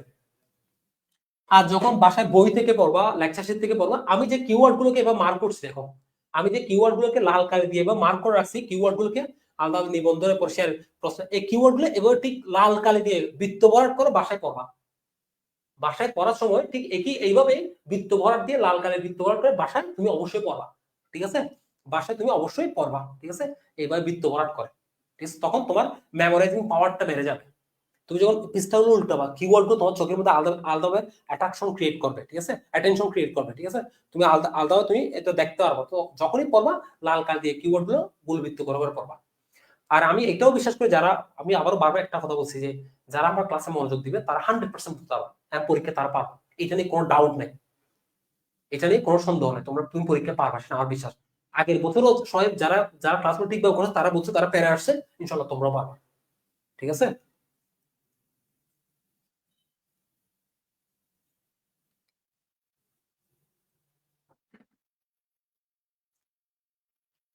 আচ্ছা, নেক্সট, বিবরণ পত্রের বিকল্প বিবৃতি, যেটাকে লিও প্রসপেক্টাস বলা হয়, যেটাকে কি বলা হয়? লিও প্রসপেক্টাস বলা হয়। আচ্ছা, বিবরণ পত্রের বিকল্প বিবৃতি। আচ্ছা, বিবরণ পত্র একবার অলরেডি বলছি, তারপর আরেকজন বলছে, আবার একবার বলে আবার বলেছি। তাহলে বিবরণ পত্রটা কি বলছি? যে বিবরণ পত্র বা প্রসপেক্টাস প্রচার করা হয় জনগণকে শেয়ার এবং ঋণপত্র ক্রয়ের আমন্ত্রণ জানায়। বিবরণ পত্র একটা দলিল যেটার মাধ্যমে জনগণকে শেয়ার এবং ঋণপত্র ক্রয়ের আমন্ত্রণ জানায়। বিবরণ পত্র প্রচার করা হয় নিবন্ধনের পরে, কিন্তু শেয়ার ইস্যুর পূর্বে। আর বিবরণ পত্র বলতে বোঝানো হচ্ছে কোম্পানির সমস্ত বিস্তারিত বিবরণ যে পত্রে থাকে আসলে, যার কারণে বিবরণ পত্র দেখেই বিনিয়োগকারীরা বিনিয়োগ করে, অর্থ কোম্পানিতে বিনিয়োগ করে, শেয়ার ক্রয় করে, ঠিক আছে? এটা আমরা মনে রাখবো। আর বিবরণ পত্র কখন প্রচার করা হয় বলছিলাম? নিবন্ধনের পরে, কিন্তু শেয়ার ইস্যুর পূর্বে, ঠিক আছে? এতটুকু আমরা বিশেষ করে মনে রাখবো। আচ্ছা, অলরেডি বেশ কয়েকবার বলছি, একটু আমি বলছি মনোযোগ থাকতে হবে, তুমি অন্য মনস্ক থাকবা। আবার ক্লাসে এসে যদি বলছো আমি বুঝি নাই, এটা একটা সমস্যা, ঠিক আছে? টাইম নষ্ট করবে। ক্লাসে মনোযোগী থাকো, ইনশাল্লাহ বুঝতে পারবা। আচ্ছা, এবার বিবরণ পত্রের বিকল্প বিবৃতি। আমরা আমরা বলছিলাম এটাকে কি বলা হয়? লিও প্রসপেক্টাস। আমরা বলছিলাম বিবরণ পত্র কেন প্রচার করা হয়? জনগণকে শেয়ার এবং ঋণপত্র ক্রয়ের জন্য, অর্থাৎ মূলধন সংগ্রহ করার জন্য। মূলধন সংগ্রহ করার জন্য। যখন তুমি নিজ থেকে মূলধন সংগ্রহ করবা, যখন তোমরা শেয়ার হোল্ডারে মনে করতেছো নিজের থেকে মূলধন সংগ্রহ করো, বাইরে থেকে মূলধন তুমি সংগ্রহ করবা না, তখন তুমি কোনটা তৈরি করবা? তখন তুমি তৈরি করবা, যেটা তৈরি করবা, যে বিবরণ পত্র তৈরি করবে, এটাকে বলা হচ্ছে বিবরণ পত্রের বিকল্প বিবৃতি বলা হয়। যখন জনগণ থেকে মূলধন তোমার সংগ্রহ করার প্রয়োজন হবে না, তখন তুমি কোনটা তৈরি করবা? বিবরণ পত্রের বিকল্প বিবৃতি। এটাকে লিও প্রসপেক্টাস বা অল্টারনেট প্রসপেক্টাস বলা হয়, ঠিক আছে? দেখো, এটি তৈরি করার মূল কারণ হচ্ছে, দেখো মূল কারণটা এখানে দেওয়া আছে। প্রয়োজনীয় মূলধন প্রবর্তকগণ অত উদ্যোক্তাগণ নিজেদের মধ্যে হতে সংগ্রহ করলে, ঠিক আছে? প্রয়োজনীয় মূলধন প্রবর্তকগণ নিজেদের মধ্যে সংগ্রহ করলে, অর্থাৎ জনগণ থেকে সংগ্রহ করতে না হলে, তখন ওরা কি করবে? বিবরণ পত্রের বিকল্প বিবৃতি বা লিও প্রসপেক্টাস তৈরি করে, ঠিক আছে? যেহেতু নিবন্ধকের নিকট এটি পেশ করতে হবে, নিবন্ধকের নিকট এটি পেশ করতে হবে, ঠিক আছে? যখন নিজেদের মধ্যে থেকে মূলধন সংগ্রহ করে, এই লাইনটা মনে রাখলে হবে। প্রবর্তকগণ যখন নিজেদের মধ্যে থেকে মূলধন সংগ্রহ করে, তখন বিবরণ পত্র প্রচার না করে লিও প্রসপেক্টাস প্রচার করে নিবন্ধকের নিকট দেওয়ার জন্য, পেশ করার জন্য। আশা করবো ক্লিয়ার, এই লাইনটা মনে রাখলে চলে। প্রয়োজনীয় মূলধন প্রবর্তকগণ নিজেদের মধ্যে হইতে সংগ্রহ করলে কোনটি প্রচার করে? বিবরণ পত্রের বিকল্প। কার্যকর অনুভূতি পত্রই কি বলা হয়? সার্টিফিকেট অফ কমেন্সমেন্ট বলা হয়। আচ্ছা, আশা করবো লিও প্রসপেক্টাস সবার ক্লিয়ার, ঠিক আছে? আচ্ছা, এবার দেখো সার্টিফিকেট অফ কমেন্সমেন্ট আমরা দেখছি পাবলিক লিমিটেড কোম্পানি। আচ্ছা, আমরা সবাই জানি এটা এটা কার জন্য দরকার হয়? পাবলিক লিমিটেড কোম্পানির জন্য, ঠিক আছে? আচ্ছা, দেখো কোন দলিলগুলো প্রয়োজন আর প্রয়োজন নয়। আচ্ছা, এগুলো একবার দেখে নিবে এখান থেকে এগুলো একবার দেখে নিবা, ঠিক আছে? কোনটা কার জন্য প্রয়োজন, কার এখানে দেওয়া আছে, যদিও আমি তোমাদেরকে বলে দিছি, তারপরে এখানে তুমি দেখে নিবা।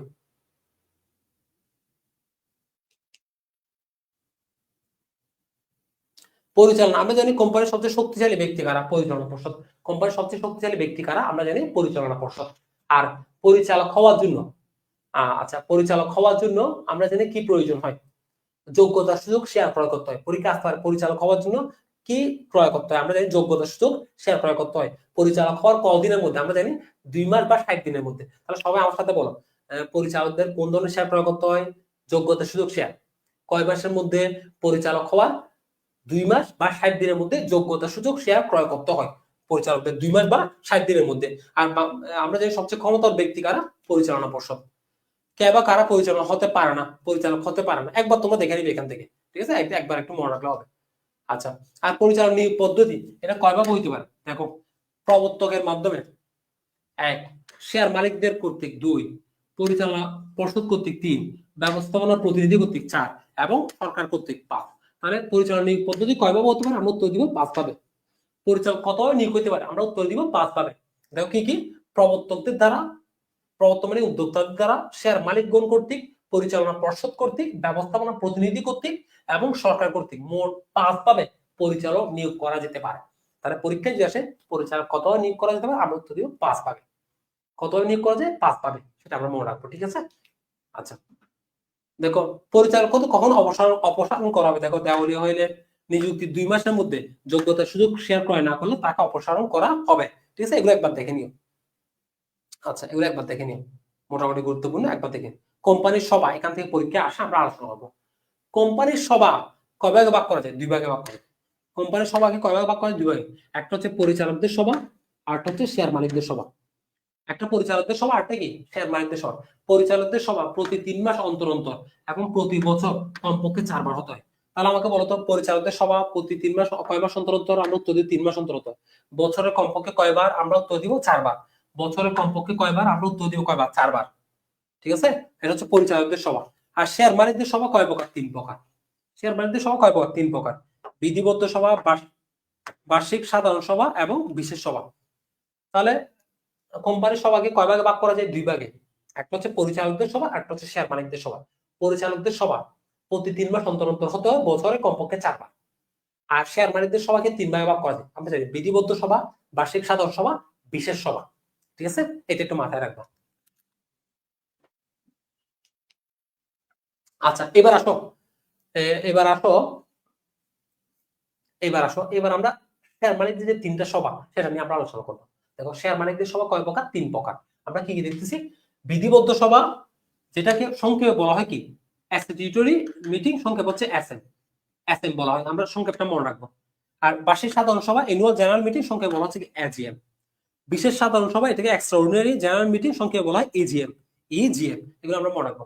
ধারা কত কত? 83, 81, 84। আমি যেভাবে গোলবৃত্ত করতেছি, তোমরা লেকচারে শিখবা, বইয়ে ঠিক একইভাবে গোলবৃত্ত গুলো করবা। এগুলো ধারাগুলো কিভাবে মনে রাখবা? এভাবে একদম লিখে দাও, বা বি বি, বা বি বি। তাহলে 81, 83, 81, 83, 84। তাহলে বা দিয়ে বার্ষিক 81, বি দিয়ে বিধিবদ্ধ 83, বি দিয়ে বিধিবদ্ধ কত? 83, আর বি দিয়ে বিশেষ 84। তাহলে আমরা কিভাবে মনে রাখবো ধারাগুলো? বা বি বি, বা বি বি, বা দিয়ে কি বলছি? বার্ষিক 81 দ্বারা, বিধিবদ্ধ 83, বিশেষ 84 দ্বারা ধারাগুলো পরীক্ষা আসে। ধারাগুলো পরীক্ষা আসে, তাহলে আমরা মনে রাখবো বা বি বি, বা বি বি, 81, 83, 84, বার্ষিক, বিধিবদ্ধ, বিশেষ। এবার আসো, বিধিবদ্ধ সভা, এটি কি বিষয়, কি বিষয়ে হয়? এই সভাটা কি বিষয় হয়? আমরা উত্তর দিব কোম্পানি গঠন বিষয়। কোম্পানি গঠন বিষয়। তাহলে বিধিবদ্ধ সভা কি বিষয় হয়? কোম্পানি গঠন বিষয়। আমরা উত্তর দিব কোম্পানি গঠন বিষয় হয়। বিধিবদ্ধ সভা কি জন্য হয়? আমরা উত্তর দিব কি? কোম্পানি গঠন বিষয় হয়। কোম্পানির জীবন দশায় কতবার হতে হয়? আমরা জানি কোম্পানির জীবন দশায় একবার হওয়া বাধ্যতামূলক। কোম্পানির জীবন দশায় কয়বার হওয়া বাধ্যতামূলক? একবার হওয়া। এটি কোম্পানি গঠনের কতদিনের মধ্যে হতে হয়? 1 থেকে 6 মাস বা 30 থেকে 180 দিনের মধ্যে। এগুলো আমরা মনে রাখবো। 1 থেকে 6 মাস বা 30 থেকে 180 দিনের মধ্যে হয়, ঠিক আছে? আর প্রত্যেকটা সবার ক্ষেত্রে কয়দিন পূর্বে নোটিশ দিতে হয়? এক সময় বার্ষিকের 14 দিন ছিল, বাকিগুলো 21 দিন ছিল। এখন আমরা মনে রাখবো প্রত্যেকটা সবার ক্ষেত্রে বর্তমানে 21 দিন পূর্বে নোটিশ দিতে হয়। প্রত্যেকটা সবার ক্ষেত্রে বর্তমানে 21 দিন পূর্বে নোটিশ দিতে হয়, সেটা আমরা মনে রাখবো। তাহলে আর কোম্পানি গঠন বিষয়ে কোন সভা করতে হয়? বিধিবদ্ধ সভা। এটি কদিনের মধ্যে করতে হয়? 1 থেকে 6 মাসের মধ্যে, 1 থেকে 6 মাসের মধ্যে করতে হয়, ঠিক আছে, বা 30 থেকে 180 দিনের মধ্যে করতে হয়, ঠিক আছে। কোম্পানির জীবন দশায় একবার করা বাধ্যতামূলক। এবার আসো বার্ষিক সাধারণ সভা, অ্যানুয়াল জেনারেল মিটিং, যেটি 81 ধারায় বলা আছে। আচ্ছা দেখো, আর বিধিবদ্ধ সভা এটা কার জন্য প্রয়োজন? শুধু পাবলিক লিমিটেডের জন্য। আর বার্ষিক সাধারণ সভা এটা কি? পাবলিক এবং প্রাইভেটের জন্য। আর বিশেষ সভা এটা কি? পাবলিক এবং প্রাইভেট। তাহলে বিধিবদ্ধ সভা এটা শুধুমাত্র কার জন্য? পাবলিক লিমিটেড কোম্পানির জন্য, সেটা আমরা মনে রাখবো। আচ্ছা, এবার দেখো বার্ষিক সাধারণ সভা এটা কোম্পানির নিবন্ধনের 18 মাসের মধ্যে করতে হয়। কোম্পানির নিবন্ধনের কয় মাসের মধ্যে? তাহলে পরীক্ষায় যদি আসে বার্ষিক সাধারণ সভা কোম্পানির নিবন্ধনের কয় মাসের মধ্যে, আমরা উত্তর দিব 18 মাসের মধ্যে। আর দুইটি বার্ষিক সাধারণ সভার সর্বোচ্চ ব্যবধান কত মাসের বেশি হতে পারে না? আমরা সবাই জানি 15 মাস। কত মাসের বেশি হতে পারে না? 15 মাস। গুলো মনে রাখবো। দেখো দুইটি সভার মধ্যবর্তী হতে সর্বোচ্চ 15 মাসের বেশি হতে পারে না। আচ্ছা, আর বিশেষ সাধারণ সভা আহ্বান করার জন্য ন্যূনতম কতবার শেয়ার মালিকগণকে উপস্থিত থাকতে হয়? 10/1। 10/1 শেয়ার মালিক যে কোনো সময় বিশেষ সাধারণ সভা ডাকতে পারবে। 10/1 শেয়ার মালিকগণ সম্মতিক্রমে যে কোনো সময় জরুরি বিষয়ে বিশেষ সাধারণ সভা আহ্বান করতে পারবে। তাহলে আমরা আবার বলি, বিধিবদ্ধ সভা কখন করতে হয়? কোম্পানি গঠনের 1 থেকে 6 মাস বা 30 থেকে 160 দিনের মধ্যে। বার্ষিক সাধারণ সভা কখন করতে হয়? আমরা জানি কোম্পানি নিবন্ধনের কয় মাসের মধ্যে? কোম্পানি নিবন্ধনের 18 মাসের মধ্যে। কোম্পানি নিবন্ধনের 18 মাসের মধ্যে। আর দুইটি বার্ষিক সাধারণ সভা সর্বোচ্চ ব্যবধান 15 মাস, ঠিক আছে, এটা আমরা মনে রাখবো। আর আমরা বলছি বিশেষ সাধারণ সভা কতবার শেয়ার মালিকগণের মাধ্যমে হতে পারে? 10/1। 10/1 যে কোনো গুরুত্বপূর্ণ বিষয়ে। আর আমরা জানি প্রত্যেকটা সবার ক্ষেত্রে কমপক্ষে কতদিন পূর্বে নোটিশ দিতে হয়? আমরা জানি কমপক্ষে 21 দিন পূর্বে নোটিশ দিতে হবে, 21 দিন পূর্বে। আর ধারাগুলো কি? বা বি বার্ষিক 81, বিধিবদ্ধ 83, বিশেষ 84। 81, 83, 84 আমরা এবার মনে রাখবো, ঠিক আছে। সবাই ক্লিয়ার কিনা বল? সবাই একদম 100% ক্লিয়ার কিনা বল? সবাই 100% ক্লিয়ার কিনা বল? সবাই একদম 100% ক্লিয়ার কিনা বল?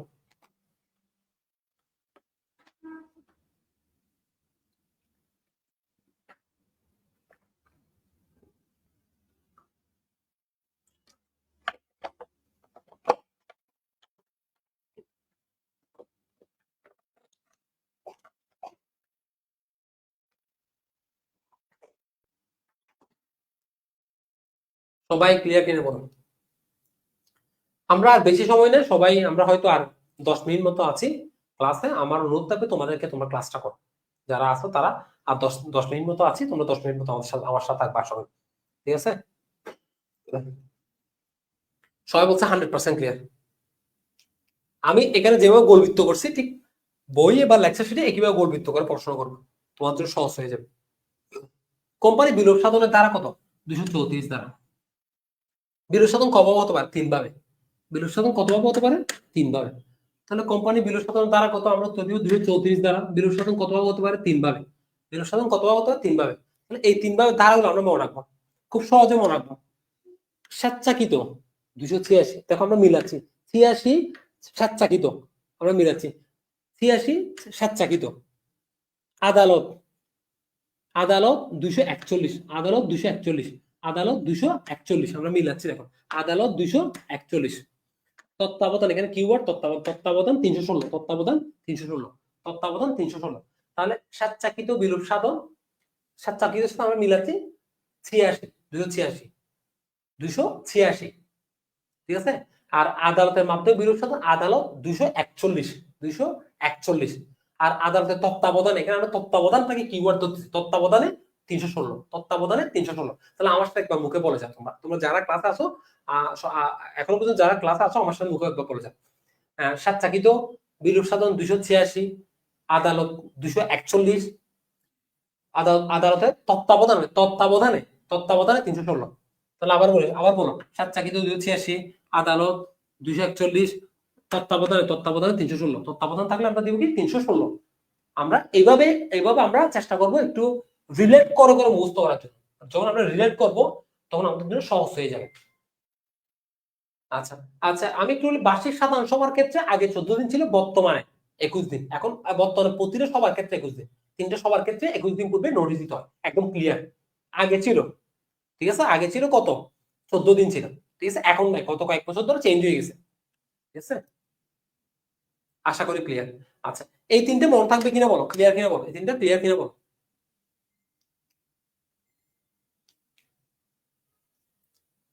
এই তিনটা সবার ক্লিয়ার কিনা বলো, এই তিনটা সবার ক্লিয়ার কিনা বলো। আচ্ছা, আশা করি ক্লিয়ার। ঠিক আছে, একজন লিখে দিচ্ছে খুব সুন্দর করে, ভেরি গুড, ভেরি গুড। আচ্ছা, আমরা শেয়ার স্টক, আমরা শেয়ার স্টক এগুলো নিয়ে একটু বলি। আমরা যে মূলধনের ক্ষুদ্র ক্ষুদ্র সমান অংশকে শেয়ার বলে, আর ক্ষুদ্র ক্ষুদ্র অসমান অংশকে কি বলে, স্টক বলে। অসমান অংশকে কি বলে, স্টক বলে। ঠিক আছে, আমরা শেয়ার এবং স্টকের এটা অন্যতম একটা পার্থক্য। আচ্ছা, আমরা শেয়ারের প্রকারভেদ গুলো নিয়ে আলোচনা করবো। শেয়ারের প্রকারভেদ এগুলো থেকে পরীক্ষা প্রশ্ন আসবে 100%, 100% এখান থেকে পরীক্ষা প্রশ্ন আসবে। ঠিক আছে, প্রথমে আছে সাধারণ শেয়ার।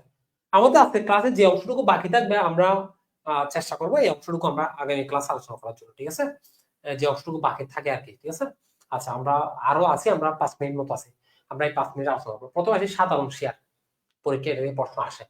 আমরা জানি সাধারণ শেয়ার হচ্ছে সবচেয়ে, সাধারণ শেয়ার হচ্ছে সবচেয়ে গুরুত্বপূর্ণ শেয়ার, সবচেয়ে ব্যবহৃত শেয়ার। যে ক্ষেত্রে শেয়ার হোল্ডারগণ, যে শেয়ারের ক্ষেত্রে শেয়ার হোল্ডারগণ লাভ ক্ষতি বন্টন করে, লাভ ক্ষতি বন্টন করে, আমরা জানি লাভ ক্ষতি বন্টন করে ভোটার অধিকার পেয়ে থাকে, পরিচালনা অংশগ্রহণ করে। তাহলে যে শেয়ার হোল্ডারগণ লাভ ক্ষতি বন্টন করে, পরিচালনা অংশগ্রহণ করে, ভোটার অধিকার পেয়ে থাকে, তাকে আমরা বলছি কি, তাকে আমরা বলছি সাধারণ শেয়ার। তাকে আমরা কি বলছি, সবচেয়ে মর্যাদাবান, সবচেয়ে ব্যবহৃত শেয়ার হচ্ছে কি সাধারণ শেয়ার। ঠিক আছে, আচ্ছা ঠিক আছে, আমরা জানি ওরা পরিচালক হতে পারে, ভোটার অধিকার পেয়ে থাকে। সবচেয়ে আমরা জনপ্রিয়, সবচেয়ে ব্যবহৃত এবং সবচেয়ে মর্যাদাবান শেয়ার হচ্ছে সাধারণ শেয়ার। এবার আসি অগ্রাধিকার শেয়ার। অগ্রাধিকার শেয়ার আসলে কি, ইম্পর্টেন্ট, পরীক্ষা আসে। অগ্রাধিকার শেয়ার হচ্ছে যে শেয়ারের ক্ষেত্রে শেয়ার হোল্ডার নির্দিষ্ট পরিমাণে লভ্যাংশ পেয়ে থাকে, পরিচালনায় অংশগ্রহণ করতে পারে না, ভোটার অধিকার পায় না, পরিচালনায় অংশগ্রহণ করতে পারে না, ভোটার অধিকার পায় না। ঠিক আছে, নির্দিষ্ট পরিমাণে লভ্যাংশ পেয়ে থাকে, নির্দিষ্ট পরিমাণে কি পেয়ে থাকে, লভ্যাংশ পেয়ে থাকে। ঠিক আছে, সাধারণ শেয়ার হোল্ডারদের আগে লভ্যাংশ পেয়ে থাকে, তাদেরকে আমরা বলছি কি অগ্রাধিকার শেয়ার। অগ্রাধিকার শেয়ারে সাধারণ শেয়ার এবং ঋণপত্র বা ইকুইটি শেয়ার দুইটারই বৈশিষ্ট্য থাকার কারণে এটাকে হাইব্রিড বা মিশ্র বা সংকর জাতীয় শেয়ার বলে। তাহলে কোন শেয়ারকে হাইব্রিড, সংকর বা মিশ্র জাতীয় শেয়ার বলে, আমরা উত্তর দিব অগ্রাধিকার শেয়ারকে। এটা নির্দিষ্ট পরিমাণে লভ্যাংশ পায় এবং এই শেয়ার হোল্ডারদেরকে কি বলা হয়, হাইব্রিড শেয়ার, সংকর জাতীয় শেয়ার বা মিশ্র শেয়ার বলে। কেন, সাধারণ শেয়ার এবং ঋণপত্র উভয়ের বৈশিষ্ট্য পাওয়া যায় বিধায়। আর আমরা জানি কোম্পানি প্রথম কাদেরকে লভ্যাংশ প্রদান করে, অগ্রাধিকার শেয়ার হোল্ডারদেরকে। আর আর আমরা এটাও জানি কোম্পানি যে আয় করে তাকে মুনাফা বলে। পরীক্ষায় যদি আসে কোম্পানির মুনাফার প্রথম দাবিদারকে, তখন আমরা উত্তর দিব কি ঋণদাতা বা পাওনাদার। দেখো পরীক্ষা প্রশ্নটা কি হবে, মুনাফার প্রথম দাবিদার, তখন আমরা কি ঋণদাতা বা পাওনাদার। আর কোম্পানির শেয়ার হোল্ডারদেরকে যে মুনাফার যে অংশ শেয়ার হোল্ডারদেরকে প্রদান করে সেটাকে কি বলে, লভ্যাংশ বলে।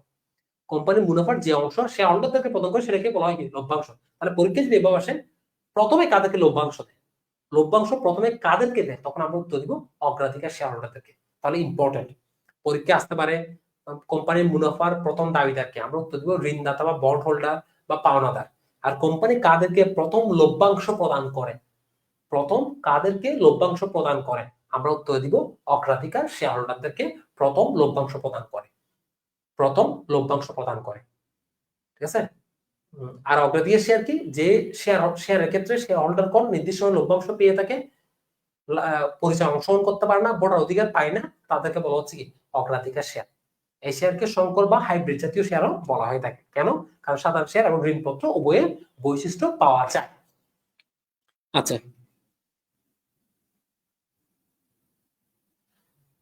আচ্ছা, এতটুকু পর্যন্ত সবার ক্লিয়ার কিনা বলো, এতটুকু পর্যন্ত সবার ক্লিয়ার কিনা।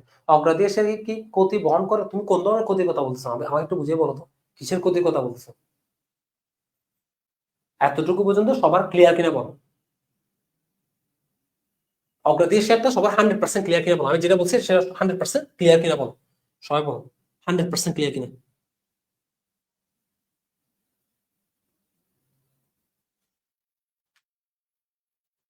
সবার 100% ক্লিয়ার কিনা বলো, একদম সবাই বলো 100% ক্লিয়ার কিনা,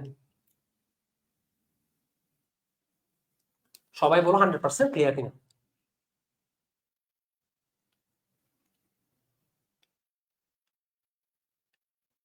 সবাই বলো 100% ক্লিয়ার কিনা? আশা করি ক্লিয়ার। আচ্ছা, তাহলে নির্দিষ্ট সময় লভ্যাংশ পেয়ে থাকে, ভোটার অধিকার বা পরিচয় অংশগ্রহণ করতে পারে না, ঠিক আছে? সেটা আমরা জানি। আচ্ছা, এবার দেখো পার্টিসিপেটিং অগ্রাধিকার শেয়ারটা কি? পার্টিসিপেটিং অগ্রাধিকার, এটা পরীক্ষা আসে। পার্টিসিপেটিং অগ্রাধিকার শেয়ার হচ্ছে, এখানে বলা আছে পার্টিসিপেট করতেছে। সে কার সাথে পার্টিসিপেট করতেছে?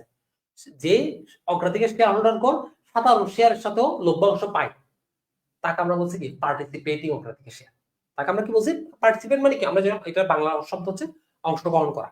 তাহলে যে অগ্রাধিকার শেয়ার হোল্ডার কোন সাধারণ শেয়ার হোল্ডার থেকেও লভ্যাংশ পায়, তাকে আমরা বলবো কি পার্টিসিপেটিং অগ্রাধিকার শেয়ার। খুব সহজ। তাহলে আমরা বলবো কি নির্দিষ্ট লভ্যাংশ ছাড়াও সাধারণ শেয়ারের মালিকদের থেকে অতিরিক্ত লভ্যাংশ পেয়ে থাকে, তাকে বলা হচ্ছে কি তাকে বলা হচ্ছে কি পার্টিসিপেটিং অগ্রাধিকার শেয়ার।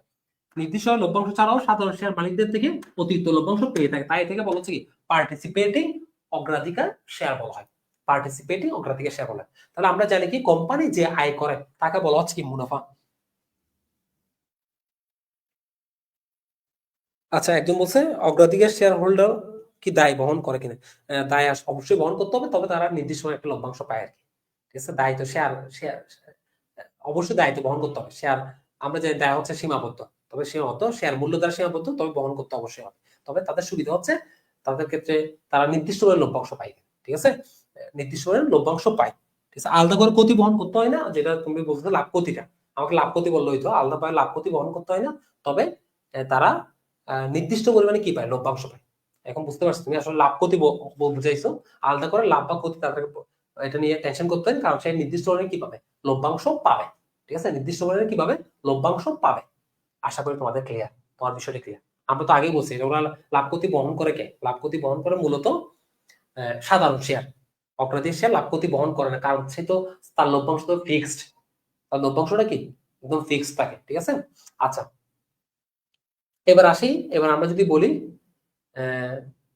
এবার আমরা যদি আরেকটা বিষয় একটু বলি, আমরা তাহলে কি বলছি, আমরা অগ্রাধিকার শেয়ার আমরা কি বলছি, হাইব্রিড জাতীয় শেয়ার আমরা যেটা বলছি না, কোম্পানি যে আয় করে সেই আয়টাকে আমরা বলছি কি মুনাফা। আর মুনাফা থেকে শেয়ার হোল্ডার থেকে যেটা প্রদান করে সেটাকে আমরা বলছি কি লভ্যাংশ, সেটাকে আমরা কি বলতেছি লভ্যাংশ।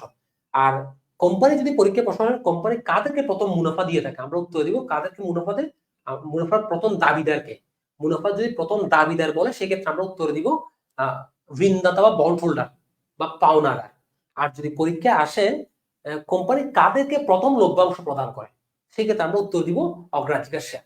সেক্ষেত্রে আমরা উত্তর কি দিব, অগ্রাধিকার শেয়ার। আর আমরা পার্টিসিপেটিং অগ্রাধিকার শেয়ার বলছি যারা নির্দিষ্ট লভ্যাংশ পাওয়ার পরেও অতিরিক্ত লভ্যাংশ পায় কার থেকে, বিভিন্ন শর্ত সাপেক্ষে, এটা অবশ্যই শর্ত সাপেক্ষে, এখানে শর্ত সাপেক্ষে লিখে থাকবে কার থেকে পায়, সেটা পাবে কার থেকে, সাধারণ শেয়ার থেকেও লভ্যাংশ পাবে। ঠিক আছে, তার কারণ তাকে বলা হচ্ছে কি পার্টিসিপেটিং অগ্রাধিকার শেয়ার। ঠিক আছে, আমাদের নামাজে আসার সময় হয়ে গেছে, আমরা আজকে আর যাবো না। আশা করবো আজকে যতটুকু পড়েছি আশা করি তোমাদের ক্লিয়ার। আমরা আগামী ক্লাসটা আমরা আশা করব আমরা আগামী ক্লাসটা ঠিক 6:45 শুরু করব ইনশাল্লাহ। আমরা সবার সাথে আমার আবারও দেখা হবে ইনশাল্লাহ। আমরা আরো যদি কোয়েশ্চন থাকে সেই কোয়েশ্চনের উত্তরগুলো আমরা দিব, আমাদের অলরেডি নামাজের সময় হয়ে গেছে। আমরা আজকে এতটুকু পর্যন্ত, সবাই ভালো থাকবে, সুস্থ থাকবে। আমরা নেক্সট ক্লাস আগামীকালকে ইনশাল্লাহ আবার 6:45 থেকে তোমার সাথে দেখা হবে ইনশাল্লাহ। আমরা পরবর্তী বিষয়গুলো নিয়ে ইনশাল্লাহ আমরা আলোচনা করবো। ঠিক আছে, যেহেতু আমাদের নামাজের সময় হয়ে গেছে আমরা এখানে শেষ করতেছি। ধন্যবাদ সবাইকে, সবাই ভালো থাকবা, সুস্থ থাকবা। আশা করবো তোমাদের যতটুকু আজকে আলোচনা করছি এতটুকু তোমাদের ক্লিয়ার। সবাই ভালো থাকবা, সুস্থ থাকবা, ইনশাল্লাহ দেখা হবে আবার। পড়াশোনা করো, ঠিক আছে ইনশাল্লাহ। আর তোমাদের নেক্সট ক্লাসে এমসিকিউ সলভ করাবো, সমস্যা অনেকে বলছে এমসিকিউ, ইনশাল্লাহ এমসিকিউ তোমাদেরকে সলভ করাবো। তো সবাই ভালো থাকবা, সুস্থ থাকবা। ধন্যবাদ সবাইকে। আশা করি যে বিষয়গুলো পড়াইছে ইনশাল্লাহ তোমাদের ক্লিয়ার, এখান থেকে প্রশ্ন আসবে ইনশাল্লাহ। ঠিক আছে, সবাইকে ধন্যবাদ। আসসালামু আলাইকুম।